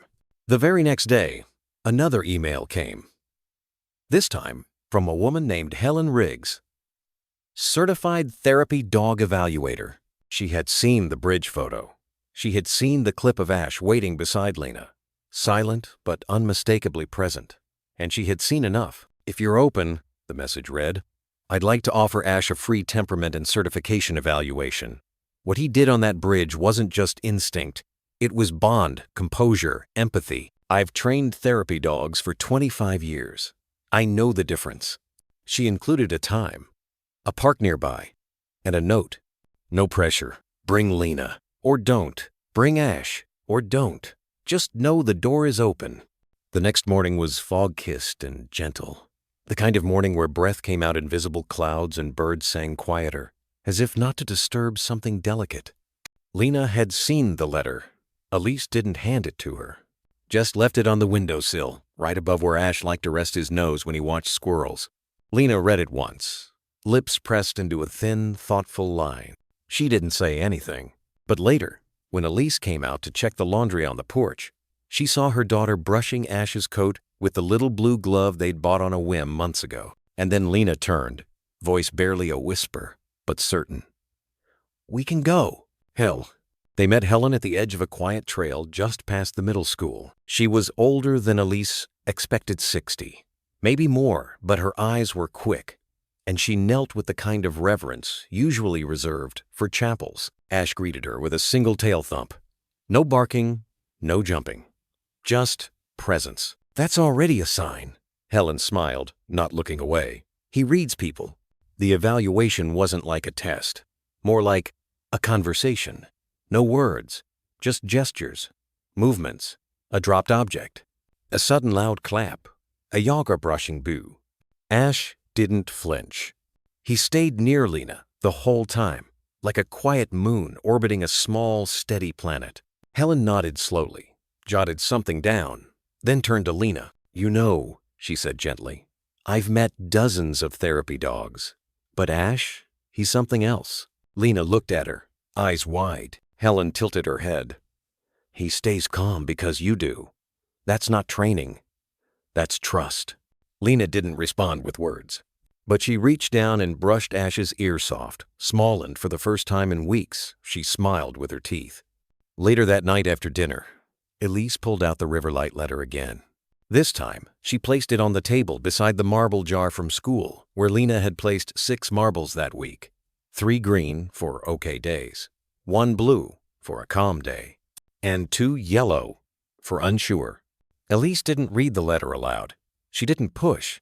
She simply tapped her finger near the signature, where the hand-drawn heart sat. "There's a girl there named Becca," Elise said quietly. "She's 10, lost her brother in a fire, didn't speak for 2 years. Now she writes poems about trees." Silence. "They have blankets in the shape of burritos, for the nervous ones." Another beat. "And they let the quiet kids hold the talking stick without ever saying a word." Lena looked at her. Elise's voice was low, steady. "They said, only if you're ready." Ash, sensing the moment, nudged his head into Lena's lap. Lena traced the edge of the letter. Her finger paused on the crayon heart. Then soft, certain she nodded once. It wasn't loud. It wasn't grand. But it was the sound of a door cracking open. That night, Elise stood by the porch with Graham. The house behind them was warm. The porch light glowed amber. Inside, Lena was curled up beside Ash on the rug, drawing something with colored pencils, something with wings and 4 legs. Elise folded her arms, eyes misting just a little. Do you think it'll last?" she whispered. The calm? Graham didn't answer right away. Instead, he looked through the window, at the girl, at the dog, at the space between them that was no longer empty. Then he said, I think it's not about lasting. It's about beginning. The air smelled of damp leaves and lavender. It was the kind of late spring day that made everything feel a little lighter sunlight dappling through the canopy of the botanical garden, bouncing off the glass domes like scattered coins. Lena's class moved in small clumps across the gravel paths, shepherded gently by Miss Whitmore and a few parent volunteers. The field trip had been circled in yellow marker on the classroom calendar for weeks. Lena had said nothing when it was first announced. But when Ash's name was written in the Support Animals Welcome column, she began to pack her small backpack 2 days early. Today, Ash stayed behind school policy. Elise had kissed Lena's forehead that morning, whispering, You can do this. You've done so much harder. And Lena believed her. At first, it was okay. The garden felt like a safe sort of quiet, the kind that let her breathe. The group strolled past rows of succulents and an enclosed orchid room that smelled like honey and rain. Then someone suggested hide and seek. It started harmlessly. Ben ducked behind a willow. Mariah tiptoed beneath a wooden archway of hanging vines. Laughter scattered like birds. And Lina, hesitant but curious, followed a group of giggling kids toward a hedgerow near the back of the garden. That's when she saw the opening. Just a sliver, half hidden behind a spill of ivy along the brick wall. A place not meant to be found, not marked on the map. She didn't know what made her step through. Maybe it was the hush. Maybe it was the thrill of being unseen. Maybe it was the comfort in being momentarily invisible. The ivy brushed her cheek like a curtain, and then she was through. The space behind the wall was overgrown, wild and uneven, long forgotten. The remnants of an old bench tilted sideways, half swallowed by earth and moss. She stepped forward and her foot landed wrong. A sudden twist, a crunching sound that didn't belong. Then pain, sharp, searing. She crumpled onto the ground with a muffled cry, one hand catching the dirt, the other grabbing her ankle. No one heard her. The vines swallowed the sound. Back on the main path, Miss Whitmore began to count heads. Okay, everyone out from hiding. Let's do a water break before we head to the butterfly house. Ben appeared from behind a fern. Mariah jogged in from the other side of the trail, her cheeks pink and smiling. But one name didn't echo back. Lena? No answer. Miss? Whitmore's voice sharpened. Lena, sweetie, game's over. She scanned the tree line. No movement. Just birdsong. Then one of the kids pointed. She was heading that way, I think, behind those vines. A silence fell. One of the volunteers, Mr. Haynes, moved quickly toward the wall. He pushed the ivy aside with both arms, peering into the shadowy gap. Lena? Still no reply. But then a faint rustle. He stepped through and found her curled in the dirt, eyes wide and brimming, one hand wrapped tightly around her ankle. She hadn't screamed. She hadn't called out. But her face said everything. By the time they got her out, the rest of the class was huddled in a tight knot. Someone had run to call the on-site nurse. Miss Whitmore held a wet cloth in one hand and a clipboard in the other, barely hiding the panic under her practiced calm. Lena was carried gently to a nearby bench. It's not broken, the nurse murmured after examining her foot, but it's badly twisted. She'll need ice and elevation. Lena didn't speak. But when Elise arrived, her car screeching to a stop by the front gates, he didn't cry either. She just folded into her mother's arms like she'd been holding her breath the whole time. Elise crouched, both arms wrapped around her daughter's small frame. I'm here, she whispered again and again, forehead pressed to Lena's temple. You're safe. I've got you. Lena's fingers gripped the edge of her coat. And finally, with a trembling voice like wind moving through leaves, I couldn't find the way back. That night, back at home, the garden dirt still under her nails, Lena sat on the couch with her ankle propped up on a pillow. Graham had already drawn her a little sketch of the ivy wall, this time with a glowing sign that read, "No hiding here," complete with a doodle of Ash standing guard. Ash lay curled beside her, nose touching her calf. Every time she shifted, he adjusted too. Elise brought over a tray with grilled cheese and soup, but didn't say a word. They let the quiet settle until Lena whispered, I didn't mean to get lost. Elise sat beside her. "I know," she said gently. Lena picked at the corner of the grilled cheese, then glanced down at Ash, who blinked slowly, ears perked. "I don't like being alone in the not knowing." Elise nodded. "That's fair." A pause. Then Lena looked up. "Can I bring him next time?" Elise smiled through tears she didn't let fall. "Yes. We'll fight for it if we have to." Later that night, after Lena had fallen asleep, Ash curled tightly at her side like a heartbeat with Graham sat at the kitchen table with his sketchpad open. He didn't draw the garden, or the vines, or the panic. He drew the moment right after. Lena, safe. Elise, wrapped around her. Ash, nose to her knee. A triangle of comfort. A net that caught her. At the bottom, he wrote one line. "Not all who wander are lost, but some just need a hand to lead them back." The phone call was barely finished when Ash stood up. Graham hadn't said Lena's name. He hadn't needed to. The moment Elise's voice cracked, just once Ash's ears twitched. Then he turned sharply from where he'd been curled by Graham's desk and began pacing in tight, focused circles near the door, nails ticking on the wood floor like a clock speeding up. Graham hung up, grabbed his keys. The porch light was still swinging from when Elise bolted out 10 minutes earlier. "Come on, buddy," he murmured, slinging Ash's harness over one shoulder.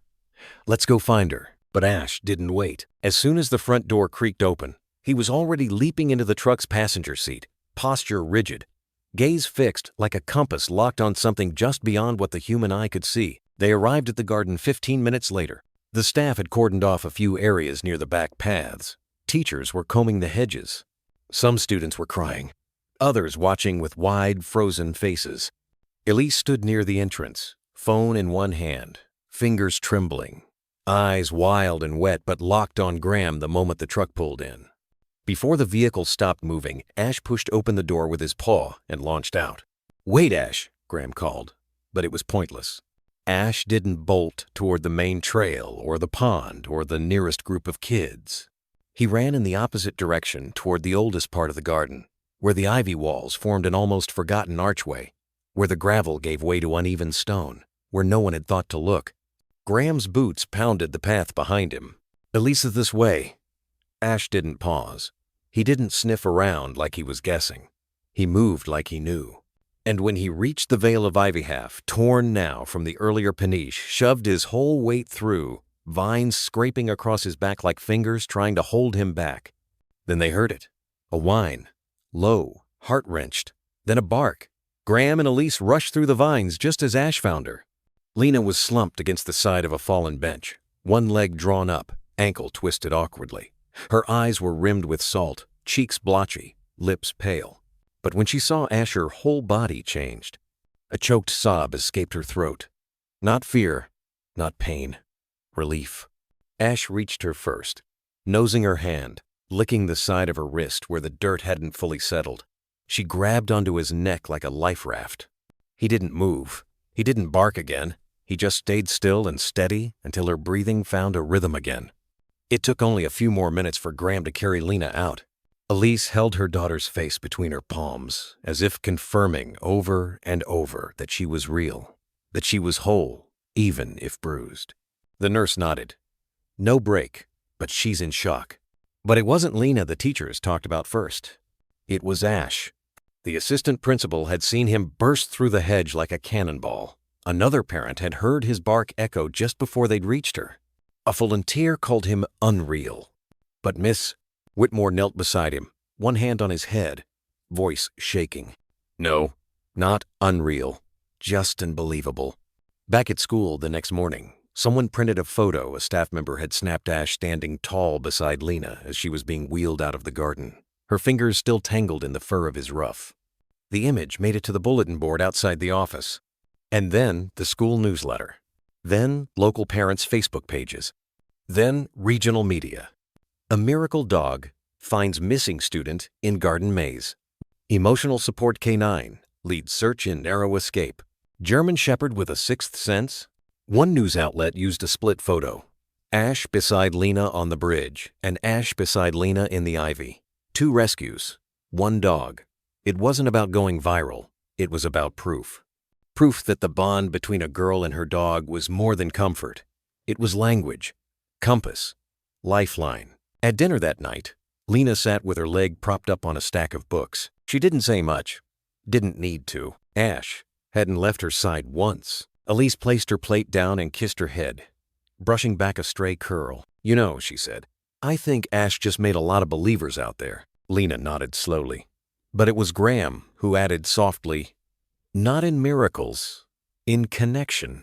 Lena's hand found Ash's fur again, this time not in desperation, but in peace, like a tether, like an unspoken vow. "I find you, every time." Later that night, Elise stood in the kitchen scrolling through her phone, eyes pausing over a message from a reporter. She didn't answer it yet. Instead, she watched through the cracked doorway as Lena finally slept, Ash curled like a comma beside her body, not guarding, not waiting, just being present. And that, she thought, was the truest kind of miracle. The envelope came on a Tuesday, thicker than most, cream-colored with hand-typed lettering. Elise had nearly tossed it aside with the rest of the mail until she caught the paw print logo in the top left corner Heartline Canine Therapy Foundation. She paused, fingers suddenly trembling, and called out, "Lena, you want to do the honors?" From the living room, Lena looked up from where she and Ash were sorting a puzzle. Her eyes darted to the envelope, then back to Elise. She didn't speak, just stood, walked over barefoot, and took it into her hands. The flap peeled open without resistance. Inside, a certificate. Ash's name printed in a serif font, crisp and official. Certified Therapy Animal. Issued by Heartline Canine Foundation. Handler, Lena Brooks. Below, a gold seal glinted. There was a quote embossed underneath it, small and quiet. "Healing doesn't always wear a white coat. Sometimes it has 4 paws and a patient heart." Lena didn't say anything, but Ash leaned into her side, his head just brushing her rib cage. She let the paper rest flat on the table and whispered, barely audible, "He always knew." The next morning, Elise drove Lena to the city building for a small community ceremony hosted by the local youth council. It wasn't flashy. There were no red carpets or fanfare. Just a semicircle of folding chairs, a table of lemonade, and a woman from the Youth Voices Initiative holding a clipboard. Lena sat quietly beside Elise and Graham while names were read aloud. One boy had helped organize a recycling program. Another girl had led a campaign to collect coats for families over winter break. Then the woman looked up and smiled gently. "And this next recognition," she said, "goes to someone who reminded us that courage doesn't always shout. Sometimes it speaks one sentence, or none at all." She looked at Lena. "End of this is..." A few weeks ago, a girl we've come to admire chose not to walk away when it would have been safer to. She chose to stay, to jump, to trust, to love and not give up on that love, even when the world stopped believing in it. Ash, lying under the folding chair, lifted his head as if on cue. "For her actions," the woman said, holding up a small badge on a ribbon, "we are proud to name Lena Brooks, our youngest Youth Courage Ambassador." Lena didn't move at first. Then, slowly, she stood. Elise's breath caught in her throat, not from pride, but from the way Lena held her shoulders not tucked, not curled, not hiding, just steady. She accepted the badge with both hands. Didn't smile, but didn't flinch either. The applause was soft but real. At home that evening, Elise found 2 empty picture frames in the hallway closet and dusted them off. She laid both certificates side by side on the dining table, Ash's official therapy dog certification and Lena's courage badge in a shadow box frame with a small plaque beneath it. For stepping forward when standing still would have been easier. She hung them next to the hallway light switch just outside Lena's bedroom. At dinner, Elise mentioned it casually. "You should take a look when you get a second." Oh. But it wasn't until much later after the dishes had been put away, after Graham had fallen asleep with his sketchbook still in hand, that Lena padded into the hallway with Ash behind her. She stood in front of the frames for a long time, just staring. Not at her own name, but at the space between them. 2 recognitions, hung side by side, as if saying, "You did this together." That night, Elise stood on the porch again, wrapped in her cardigan, one hand around a mug of warm tea, watching the stars flicker through the gauze of dusk. She didn't hear Lena come up behind her, didn't realize she was there, until a small hand reached for hers. "I'm not scared he'll forget me anymore," Lena said quietly, her voice still small but clearer than before. Elise looked down. "Ash?" Lena nodded. "Or anyone." Elise swallowed hard. The mug trembled slightly in her hand. "That's a big thing to say." Lena leaned into her side. "It's 'cause he remembers even when no one else did." They stood there a moment longer, the porch light humming gently above them. And then Lena said something Elise would remember for the rest of her life. "If I ever forget myself again, can you promise to be like Ash?" Elise didn't answer right away. She turned to face her daughter, bent slightly, bringing her hands to Lena's cheeks. "I promise," she whispered, forehead resting against hers. "Even if you hide again, even if you say nothing, I will still come find you." Ash let out a small sound from inside the house, almost a sigh, as if satisfied, as if vows like that made the air warmer. Before bed, Lena took one of Graham's extra sketch pages and a marker from the kitchen drawer. She drew something in the soft glow of her nightlight. In the morning, Elise would find it tacked beside the two framed certificates in the hallway. A stick figure of a girl, and beside her, a dog with very large ears and a tail that wagged like lightning bolts. Between them, a bridge. Over it, the words, written carefully in Lena's uneven hand. "He saved me first, but now we save each other." The library's community hall was nothing special. Crooked chairs, a coiled mic cord, and a stack of paper cups left on the podium. But to Lena, it might as well have been a stadium. She stood just off stage, staring at her speech, gripping it until the corners curled. 30 people, Elise had counted. That might not sound like much, but for a girl who used to disappear in stairwells, it was overwhelming. Ash nudged against her leg. Not leashed, not commanded. Just there, like always. "You don't have to do this," Elise had told her that morning. But Lena had shaken her head, because sometimes enough isn't the end. It's the beginning.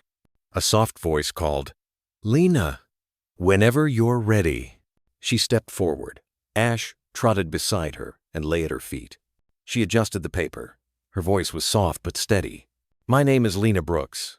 I used to think being silent meant I had nothing to say, but it wasn't true. I was full of things, just stuck.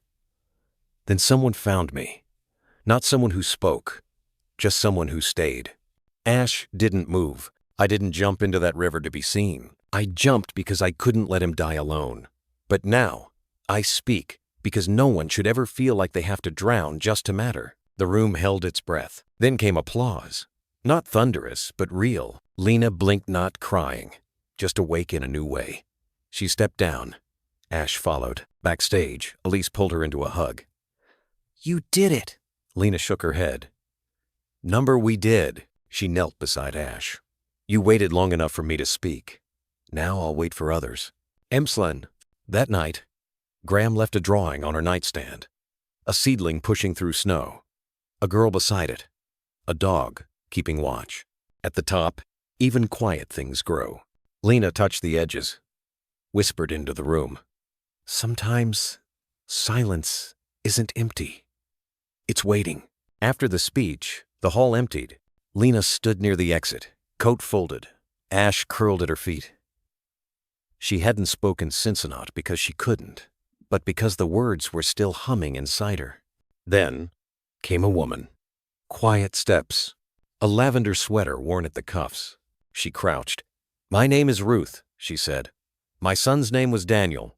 The word was hung in the air. Lena echoed it. "He was 9, Ruth said. Loved frogs and math. Wore rain boots to bed for 3 weeks because they made him brave." She opened her palm. A ribbon. Faded green. A small yellow bead sewn in. "He wore it the day he died," she said. "I've kept it 4 years." She swallowed. "I didn't plan to stay tonight, but when you said silence wasn't empty, you gave me air." She extended the ribbon. Lena stepped back.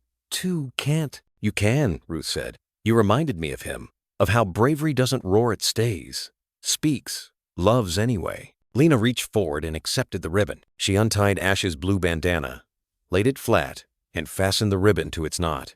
It didn't match, but it belonged. Ash shifted, then let out a low huff, as if sensing something sacred had occurred. Ruth watched, tears shining. "He looks like the kind of soul who remembers things." "He does," Lena said. They sat in silence. Then Ruth stood. "I'm not okay," she admitted. "But today, I felt a little more possible." She touched Lena's shoulder gently, then walked away, leaving only the scent of lavender and a silence full of grace. That weekend, Elise found the ribbon while folding Ash's bandana for laundry. She didn't ask, just walked to Lena's door. "Do you want me to leave it here?" Lena didn't look up. "Put it back," she said, "where it belongs." That night, under the covers, Ash curled over her feet. Lena whispered, "I'll carry him too, you know, Daniel." Ash didn't move, but she knew he'd heard, and maybe so had Daniel. Graham sat at the kitchen table with a cold cup of tea and a pen in hand. Ash lay beneath the bench, dreaming slow. The house was quiet. Lena had gone to bed early. Elise had left the porch light on. He began to write. "Hey, kiddo, it's been 12 years, Liam. That still feels like someone else's number, but it's mine, and I carry it the way your mother carried you, carefully, and never far from center." He paused. Ash stirred. "We met a girl, Lena. Small, quiet, storm-hearted, the kind that doesn't destroy but regrows. She doesn't say much, but when she does, it's like a truth you forgot to ask for." He scratched out, "Reminds me of you." Rewrote. "You'd like her." Then she jumped into a river, not for drama, for a dog, for Ash, because she couldn't let him be alone. "I watched and something cracked open again. The part I sealed after you." He paused, closed his eyes. "I thought I'd seen the last of the brave things, but I hadn't. She reminded me. You reminded me." And Ash, he looks at her like he's known her longer than time. A nightbird called. Wind chimes rang softly. "I used to think healing meant moving on. Now I think healing is a person, or a moment, or the choice to keep breathing even when the air feels like broken glass." He set the pen down, sipped cold tea, leaned back, and exhaled. He scratched out broken glass, paused, rewrote, "Even when the air feels like a memory." Graham leaned back. His eyes drifted toward the hallway. A faint line of light leaked from under Lena's door. Probably reading, probably thinking too much. He smiled, but it didn't reach his eyes. "Ash is going to be a therapy dog now. Did I mention that?" "Yeah, your old man's apparently part of a miracle now." "Who'd have thought? He still digs up the garden when he's annoyed, and he'll never stop chasing the mail truck like it owes him something.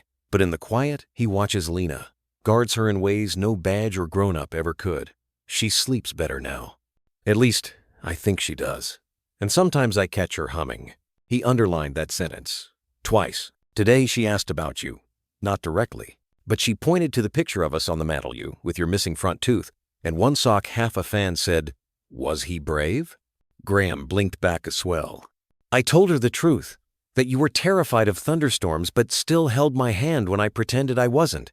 That you once gave your only snack to a stray dog who bit you and then followed you home. That you were scared often, but never let it stop you from showing up."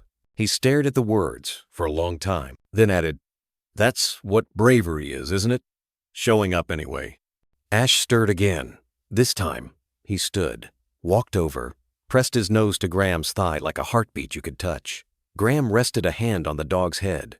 "Yeah," he whispered, more to the room than the animal. "I know. Me too." He folded the letter gently. Didn't seal it, didn't plan to. It would go in the drawer, like the others. Unread, unsent, but not unspoken. Before bed, Graham walked to Lena's room. He didn't knock, just stood there, hand on the doorframe, the soft yellow of the hallway light pooling around his feet. "Hey," he said quietly. She looked up from her book. "I wrote to Liam again." Lena blinked slowly, then asked, "Did you tell him about the frog in my shoe?" Graham chuckled. "Not yet, but I might." She smiled, a real one this time, the kind that didn't have to be brave to exist.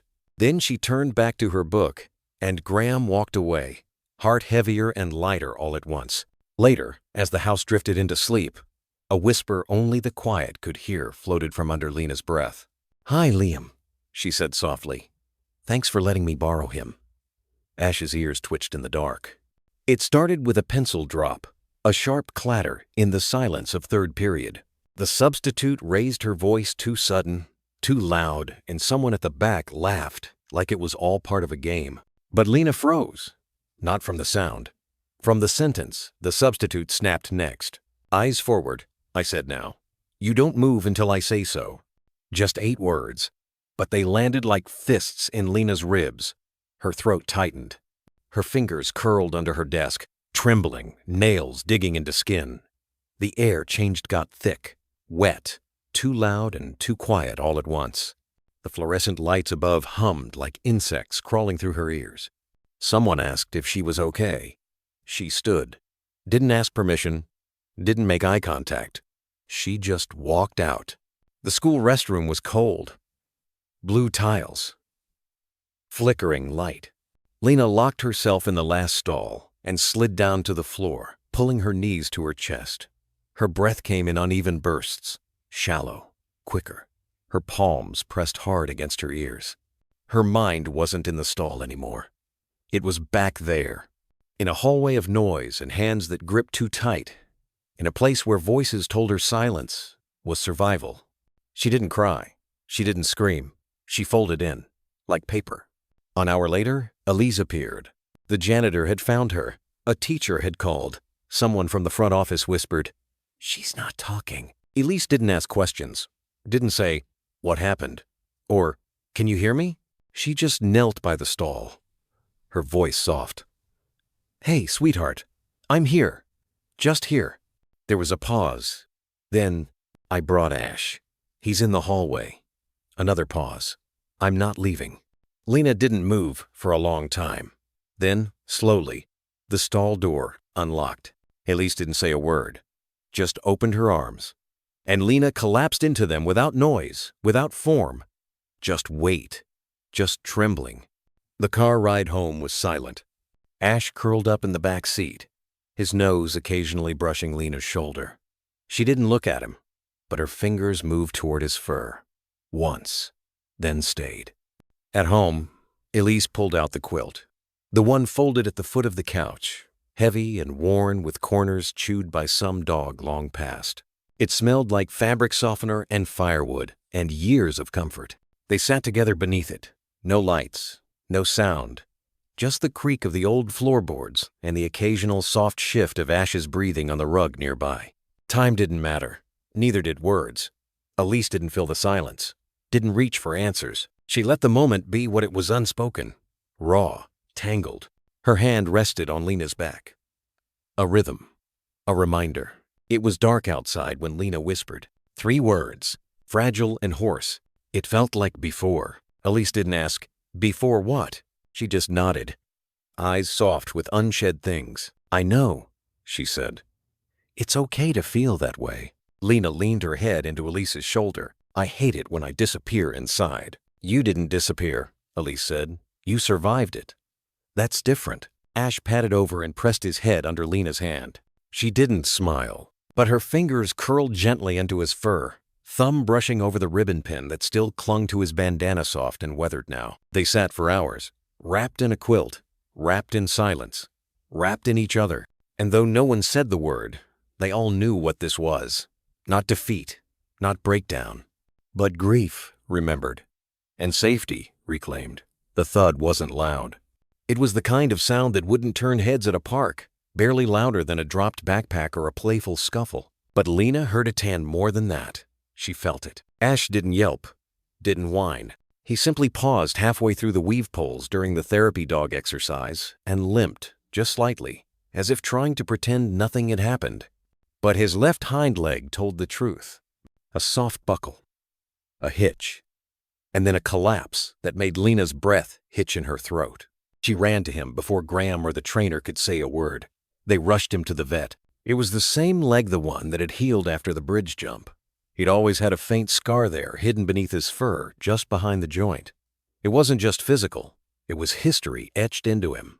A reminder that not all wounds are meant to disappear. This time, the diagnosis was clear. Strain. Maybe a tear. The vet's words were calm, clinical, nothing life threatening. but he'll be in pain and no activity for a few weeks. Lena barely nodded. She heard the words, but none of them mattered. That night, Ash lay curled on a blanket near the fireplace, bandaged, eyes half-lidded from pain meds. And Lena, she didn't leave the floor. Elise had offered the couch, offered a heated blanket, even a milkshake. But Lena only said one thing. He didn't leave me. I won't leave him. So she grabbed her own pillow, pulled an old sleeping bag down from the closet, and stretched out beside her best friend. Ash exhaled, slowly, his nose nudging her elbow. She turned toward him, one hand gently resting on the space between his ears. I'm right here, she whispered, and I'm staying. The fireplace crackled through the night. Sometimes Lena would wake to check his breathing. Sometimes she'd drift off only to be startled by a twitch from his leg or a soft, aching whine in his sleep. Once, around 2 a.m., she opened her eyes to find Ash staring at her, that unblinking gaze. Not fearful, not confused, just present, so deeply there. She whispered into the dark, You saved me. You know that? Ash didn't move, but she knew he knew. Elise came downstairs in the early morning to find them in the same position. Lena was on her side, one arm slung gently across Ash, like he was something holy. Her face was peaceful, more peaceful than it had been in weeks. Ash's breathing was steady now, no longer shallow. Elise didn't disturb them. She just stood at the edge of the room and watched, her hands curling into her sweater sleeves. There was a kind of reverence in the stillness, like watching two souls breathe in unison. Later that day, Lena helped Graham gently change Ash's bandage. Her hands shook a little, not from fear, but from the tenderness of it. She dabbed around the scar tissue with a warm cloth, eyes never leaving his face. Does it still hurt? She asked softly. Ash blinked, then pressed his snout into her wrist. Graham watched in silence. Something about the way she moved, the way she handled pain, not with panic, but with presence, reminded him of someone, of Liam. That afternoon, Lena wrote something in her journal. She didn't show it to anyone, but if she had, the words would have read, We both limp now, but not all limps mean broken. Some mean we've walked through something, and we're still walking. The days that followed weren't easy. Ash had to be carried outside. Lena learned how to support his weight with a towel harness, one hand always braced against his chest. He hated the cone. She decorated it with smiley faces and rainbow stickers until it looked more like a child's art project than a medical device. One night, she whispered, You're still the strongest thing I know. And Ash, groggy from rest, leaned into her voice like it was gravity. Their bond changed in those days. It deepened. No longer just about survival or rescue or public speeches.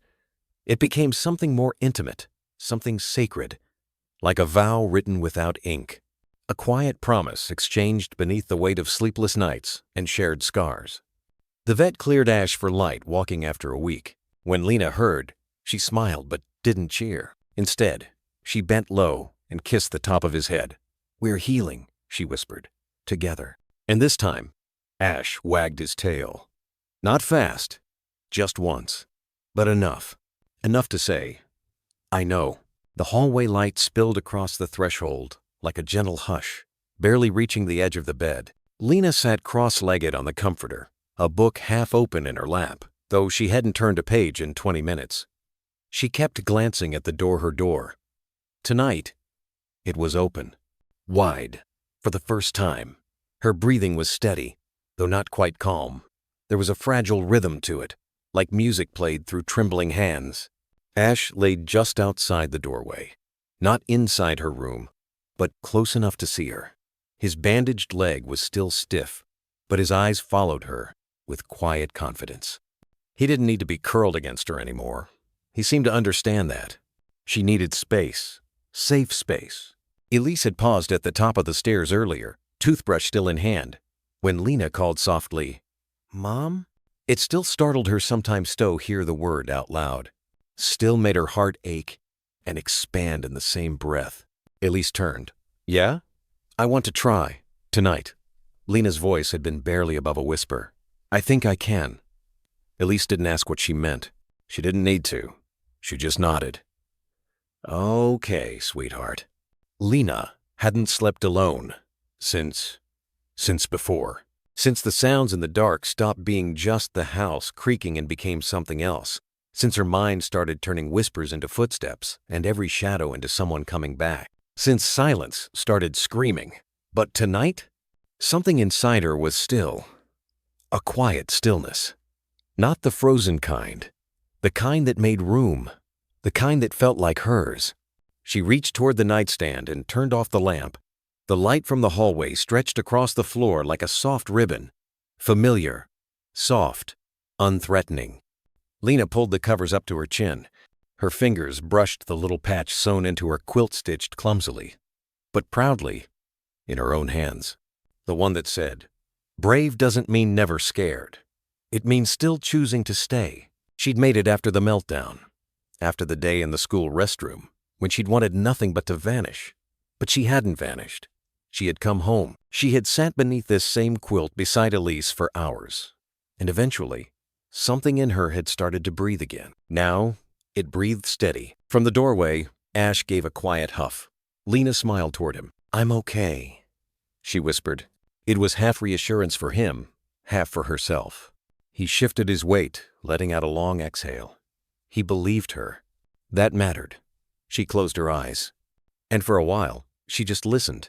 Not to fear. Not to the echo of memories or imagined footsteps. But to the wind brushing the side of the house, to the gentle thrum of the heater, to the sound of Ash's breathing just beyond the doorway. This time, silence wasn't heavy. It wasn't threatening. It wasn't empty. It was peace. Minutes passed, then more. She wasn't sure when her body relaxed, when her fingers loosened their grip on the blanket, when the tension drained from her shoulders. But at some point, it did.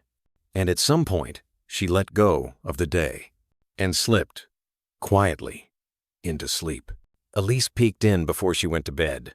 She didn't step inside, didn't say a word. She just stood for a moment in the hallway, hand braced against the wall, watching the soft rise and fall of Lena's breath from across the threshold. The door remained open, and Lena, her daughter, slept, not with clenched fists or tear-streaked cheeks, not curled tight like something hunted, but peacefully, softly, the quilt rising and falling like a lullaby she finally trusted. Ash lifted his head and looked at Elise. She nodded once. Ash blinked slowly, then rested his chin on his paws. They both understood. Tonight was different. The house was quiet now, but it wasn't the kind of silence Lena had feared. It was the kind you feel in forests at dawn or in church pews before a song begins. It was the kind of silence that meant something had finally settled. Some invisible war had ended. And though there might be more battles ahead, this one tonight had been won. Outside, a breeze tugged at the trees. Inside, the girl who once couldn't sleep unless every lock was checked twice and every door sealed, rested with her door open. Not because she forgot the past, but because she no longer lived inside it. Because sometimes courage doesn't roar. It simply breathes and stays and sleeps. The courtroom was warm with morning light. Dust swirled gently in the beams from tall windows. It felt less like a courthouse, more like a chapel. Lena sat between Elise and Graham, her blue dress buttoned to the collar, but her fingers kept drifting to Ash's bandana-faded red, stitched along the edge with a ribbon pin from a grieving mother. It grounded her. Ash lay at her feet, calm and alert. He hadn't moved since they entered. Somehow, he knew this moment mattered, because today, something long hoped for would finally become real. A folded paper slid into Lena's hand. "For you?" Graham said quietly. She looked at it, uncertain. "I wrote it for today," he said. "You can read it, or I can." She nodded for him to read. Graham adjusted his glasses and began, "We waited with hearts half held, not in fear but in longing, like gardens waiting for spring, like stars waiting to be named." His voice wavered, but held. When he finished, Lena didn't speak. She tucked the poem into her lap and reached for his hand. A knock at the side door. "Judge Kessler is ready," the bailiff said. Graham stood and offered his hand. "You ready, little light?" Lena looked to the door, to Ash, to the poem, then nodded small, but certain. They walked to the front, Not because love was pending, but because paperwork was finally catching up with truth. The judge smiled warmly. I've heard your story, Lena Moore, and I already know your name suits you. Ash sat beside Lena's chair. The judge gave him a respectful glance. Always with her? She asked. Always, Graham replied. The ceremony began. Judge Kessler leaned forward. Lena, she asked gently, do you understand what today means? Lena nodded. Then I have one question. Do you wish to become Lena Moore? The room stilled. Lena looked at Ash's bandana, then at the faces beside her, and finally down at Ash, who'd stayed through silence, panic, nightmares, and healing. Then she said, Yes, if Ash can come too. Soft laughter filled the room. The judge smiled. Consider it part of the package. Ash gave a quiet woof. Lena's fingers found the back of his ears. Judge Kessler raised her gavel. Then it is my great joy to grant this petition. As of today, you are Lena Elise Moore. Tears shimmered at the corners of Lena's eyes. Graham leaned in. That's your name now. All of it. Lena nodded. This time, it landed like something finally at home. The clerk signed the forms. The gavel tapped. The courtroom rose in soft applause. Outside, sunlight spilled over the courthouse steps. The Moores took a photo. Graham, Elise, Lena in the middle, and Ash front and center, tongue out, ears high. Later, Graham knelt and clipped a new tag to Ash's collar. He handed a smaller tag to Lena.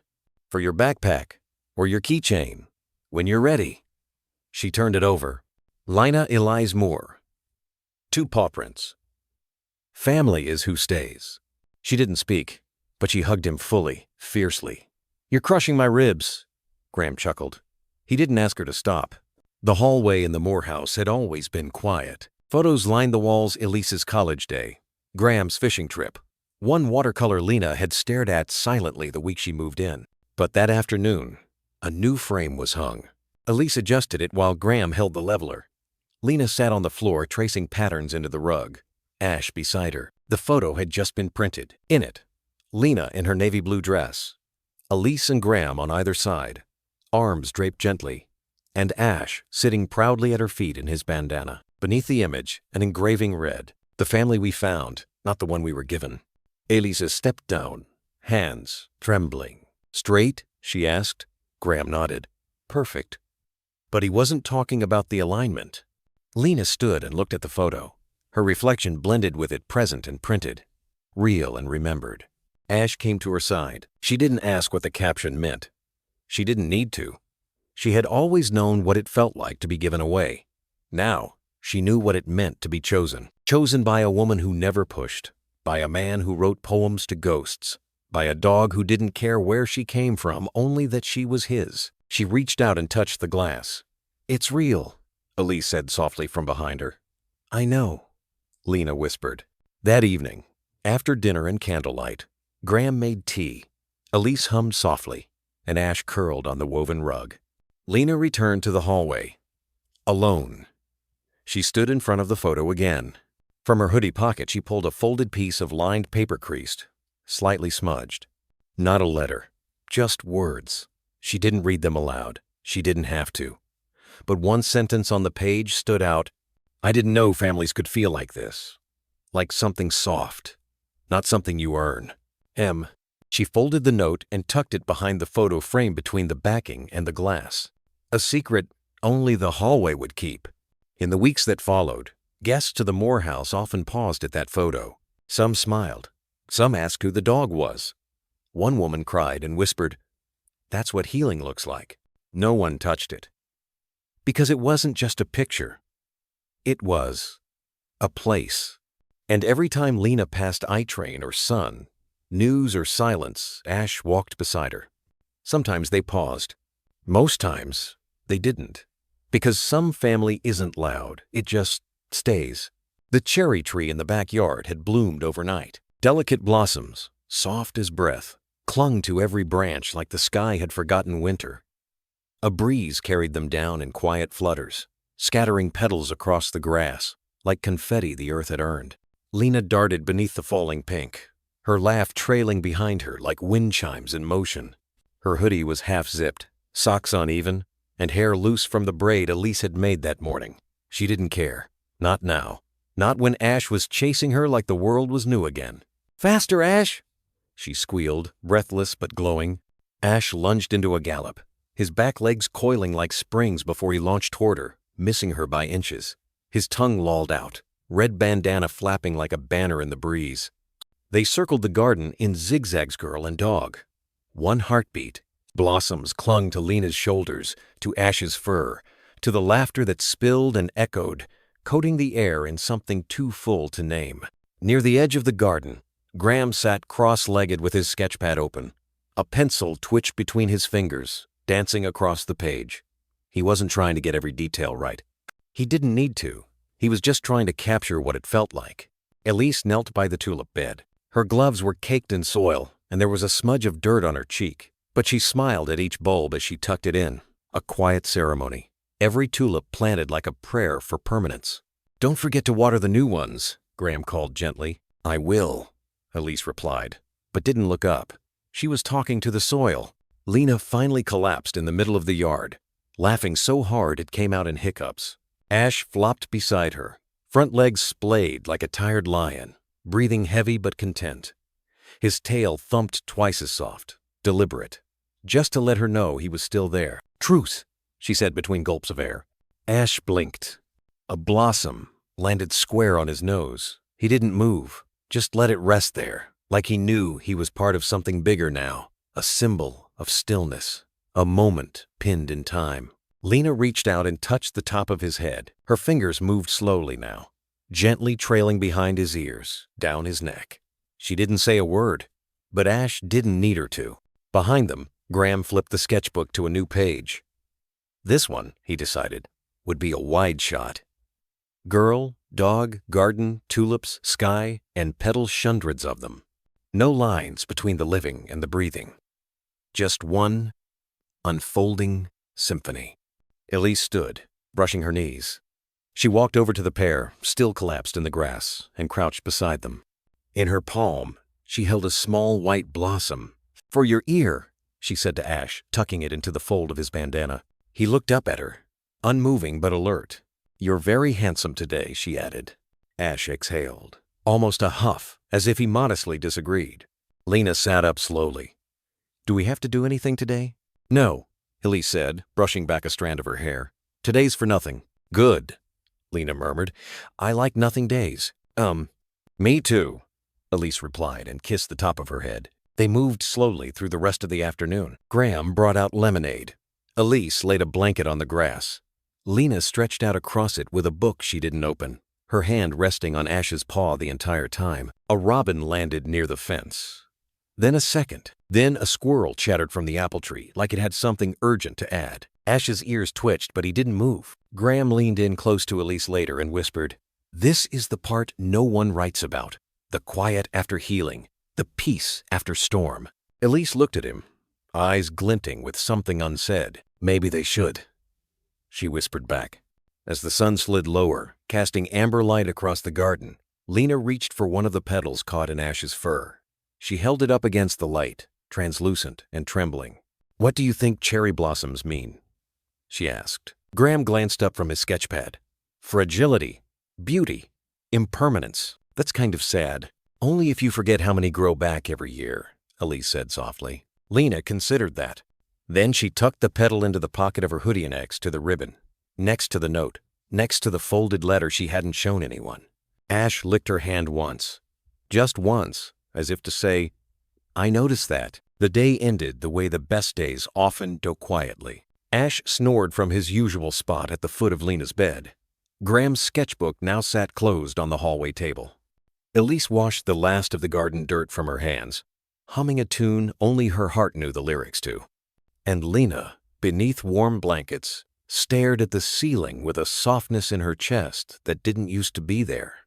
She whispered into the silence, not to anyone specific, "Thank you for the family I didn't expect." And the wind outside, brushing against the cherry tree, didn't answer. It didn't need to, because some symphonies aren't played. They're lived. The house was still. Afternoon light filtered through the linen curtains, casting long ribbons of gold on the hardwood floor. Outside, wind brushed gently against the windows, swaying the cherry blossoms that still clung to the branches. The world felt paused, suspended in a kind of hush reserved only for Sundays and slow healing. Lena sat curled on the window seat in the hallway, knees drawn to her chest, a soft knit blanket thrown around her like a second skin. Her journal lay open on her lap. The pencil in her hand had been hovering above the page for nearly 5 minutes. Ash lay at her feet, chin resting on his paws, one ear flicking every now and then at the sound of distant birdsong. He was awake, but still, waiting, as he always did. Lena's eyes wandered to the sky beyond the glass, then down to the street where the wind carried petals in gentle spirals. A dog barked in the distance. A car drove past, slow and familiar. But in this little alcove by the window, it was just her, Ash, and the page. She finally touched pencil to paper. The 2nd of April, 3:17 p.m. I used to think families had to be perfect, like on television. Like when everyone sits around the table with the same plates and nobody forgets your birthday and moms never cry in the car. But maybe it's not about perfect. Maybe it's about someone waiting for you when you come home. Even if you're quiet, even if you're hard. Maybe it's just someone who stays. She paused and looked at Ash. He blinked at her, soft, knowing. She smiled faintly, then went back to the page. They stayed. Even when I didn't speak, even when I screamed, even when I couldn't sleep with the lights off, even when I needed to sleep on the floor next to him just to feel real again. They didn't run. They didn't give up. They just stayed. She let the pencil rest again, watching how the sunlight reached across the floorboards like fingers trying to hold the moment. Then, quietly, she flipped to a blank page in the back of her journal. No lines, just open space. And there, with slow, deliberate strokes, she began to draw. Not the house, not her face, not Ash. She drew the bridge. The same one she had sketched months ago, back when the world still felt slippery beneath her feet. Back when she'd first found the journal in Elise's study and didn't know if it was okay to write in it. Back when the bridge had no light. But this time, she added something different. She drew the same worn planks and crooked railing. But now, she shaded in sunlight streaming across its span, warm and soft, as if the bridge itself had finally earned its morning. And at one end of the bridge, she added 2 figures. A tall man with a bent back and a notepad in hand. A woman kneeling beside a flower bed. And in between them, a girl and a dog, mid-step crossing. She didn't label them. She didn't need to. When she finished, Lena stared at the page for a long time. Then, she wrote beneath the sketch. We crossed it together. The sound of footsteps made her look up. Elise stood at the end of the hall, holding 2 mugsones steaming with tea, the other smaller and filled with warm milk and honey. For the artist, Elise said, offering the smaller mug with a gentle tilt of her head. Lena took it with both hands. Thanks. Elise didn't ask what she was drawing. She didn't peer over her shoulder. She just sat on the floor next to Ash and rested her back against the wall, sipping her tea like she'd been waiting for this moment all day. You know, she said softly, the window seat was Liam's favorite spot too. Lena looked down at her mug. He used to press his face against the glass and pretend he could see all the way to the moon, Elise added, a smile flickering through memory. Lena hesitated, then asked, did he ever write stuff? Always. Notes, songs, little maps of places he wanted to explore. Like the journal? Elise nodded. Just like the journal. Lena turned back to the window. Do you think he'd be mad that it's mine now? No, Elise said. I think he'd be glad someone brave was using it. Lena didn't say anything, but something in her chest swelled. Ash leaned his head against her shin. Warm and real and right. Later that night, Graham would find the journal closed on the window seat, the blanket folded neatly beside it. He wouldn't open it. Not then. He didn't need to. The bridge had light now, and the girl who once stood frozen on its edge had walked across, not alone. Golden light spills across the grass, long and honey-thick. The field behind the Moore house once, overgrown and silentous, now alive with movement. Wind rustles the wildflowers that Lena insisted on not cutting. Somewhere near the fence line, a red kite dances against the sky, its string anchored to a forgotten post. Everything is glowing. Ash bolts ahead, paws kicking up little clouds of pollen as he runs in wide circles. His leg, though once injured, now moves with ease. There's a hint of stiffness when he stops too long. But Lena's watchful eye never misses it. He doesn't mind. He was built for motion, for joy. Lena chases after him, arms stretched, sneakers barely touching the earth. Her laugh breaks into the air clear, full, and whole. It's not cautious anymore. It doesn't ask permission. The camera pulls back slowly. They are small figures in a sea of gold and green. A dog and a girl, moving in rhythm. Untethered, free. She jumped because she thought no one would miss her. A slow fade-in of the bridge. Empty now, quiet, but no longer haunted. Light touches its edges like a benediction. The worn planks are dry. The railing has been sanded smooth by time, not pain. But by jumping, she saved a life. Cut to Ash, lying curled in a corner of the kennel that first day. Broken and done. Then, Lena's trembling hand unlocking the gate. A silent nudge, a single look, recognition, and found her own. Back in the field, the sun begins to dip. It touches Lena's face as she turns toward the house, toward the world that waited soft, brave, forgiving. Ash circles back and brushes her side, then sprints forward again, tail high like a flag. Elise stands at the edge of the porch, camera in hand, eyes misty but smiling. Graham leans against the railing beside her, sketch pad folded beneath one arm. The light catches the silver in his beard, the crow's feet around his eyes. He watches Lena run and his hand tightens just slightly around the notebook. A final image forms in his mind. Not of Liam, but of Lena. Same fire, same impossible will, different ending. The frame lingers. Lena and Ash, silhouetted now, sprint together across the open field. They disappear for a moment into the tall grass, only to re-emerge, laughing, barking, whole. Their shapes blend with the sun. No more fences, no more closed doors, no more silence. Just the sound of two hearts running side by side. A beat. Then Graham's voice once more quiet, certain. We don't always get to choose how we're broken, but sometimes we get to choose how we heal. M6 date. A soft piano melody begins slow, reflective, but gently rising. Interspersed with the credits are still images. Asterisk. A Polaroid of Lena asleep on the floor, Ash curled against her. Asterisk. A page from her journal, the sketch of the bridge now with sunlight. Asterisk. Elise's photo frame. The whole family, arms wrapped, smiles wide. Asterisk. A close-up of Ash's bandana, now embroidered with two names, Liam and Lena. Asterisk. A typed letter on Graham's stationery. To Liam, she's home. Oh, a blurry photo, clearly taken mid-run. Lena in motion.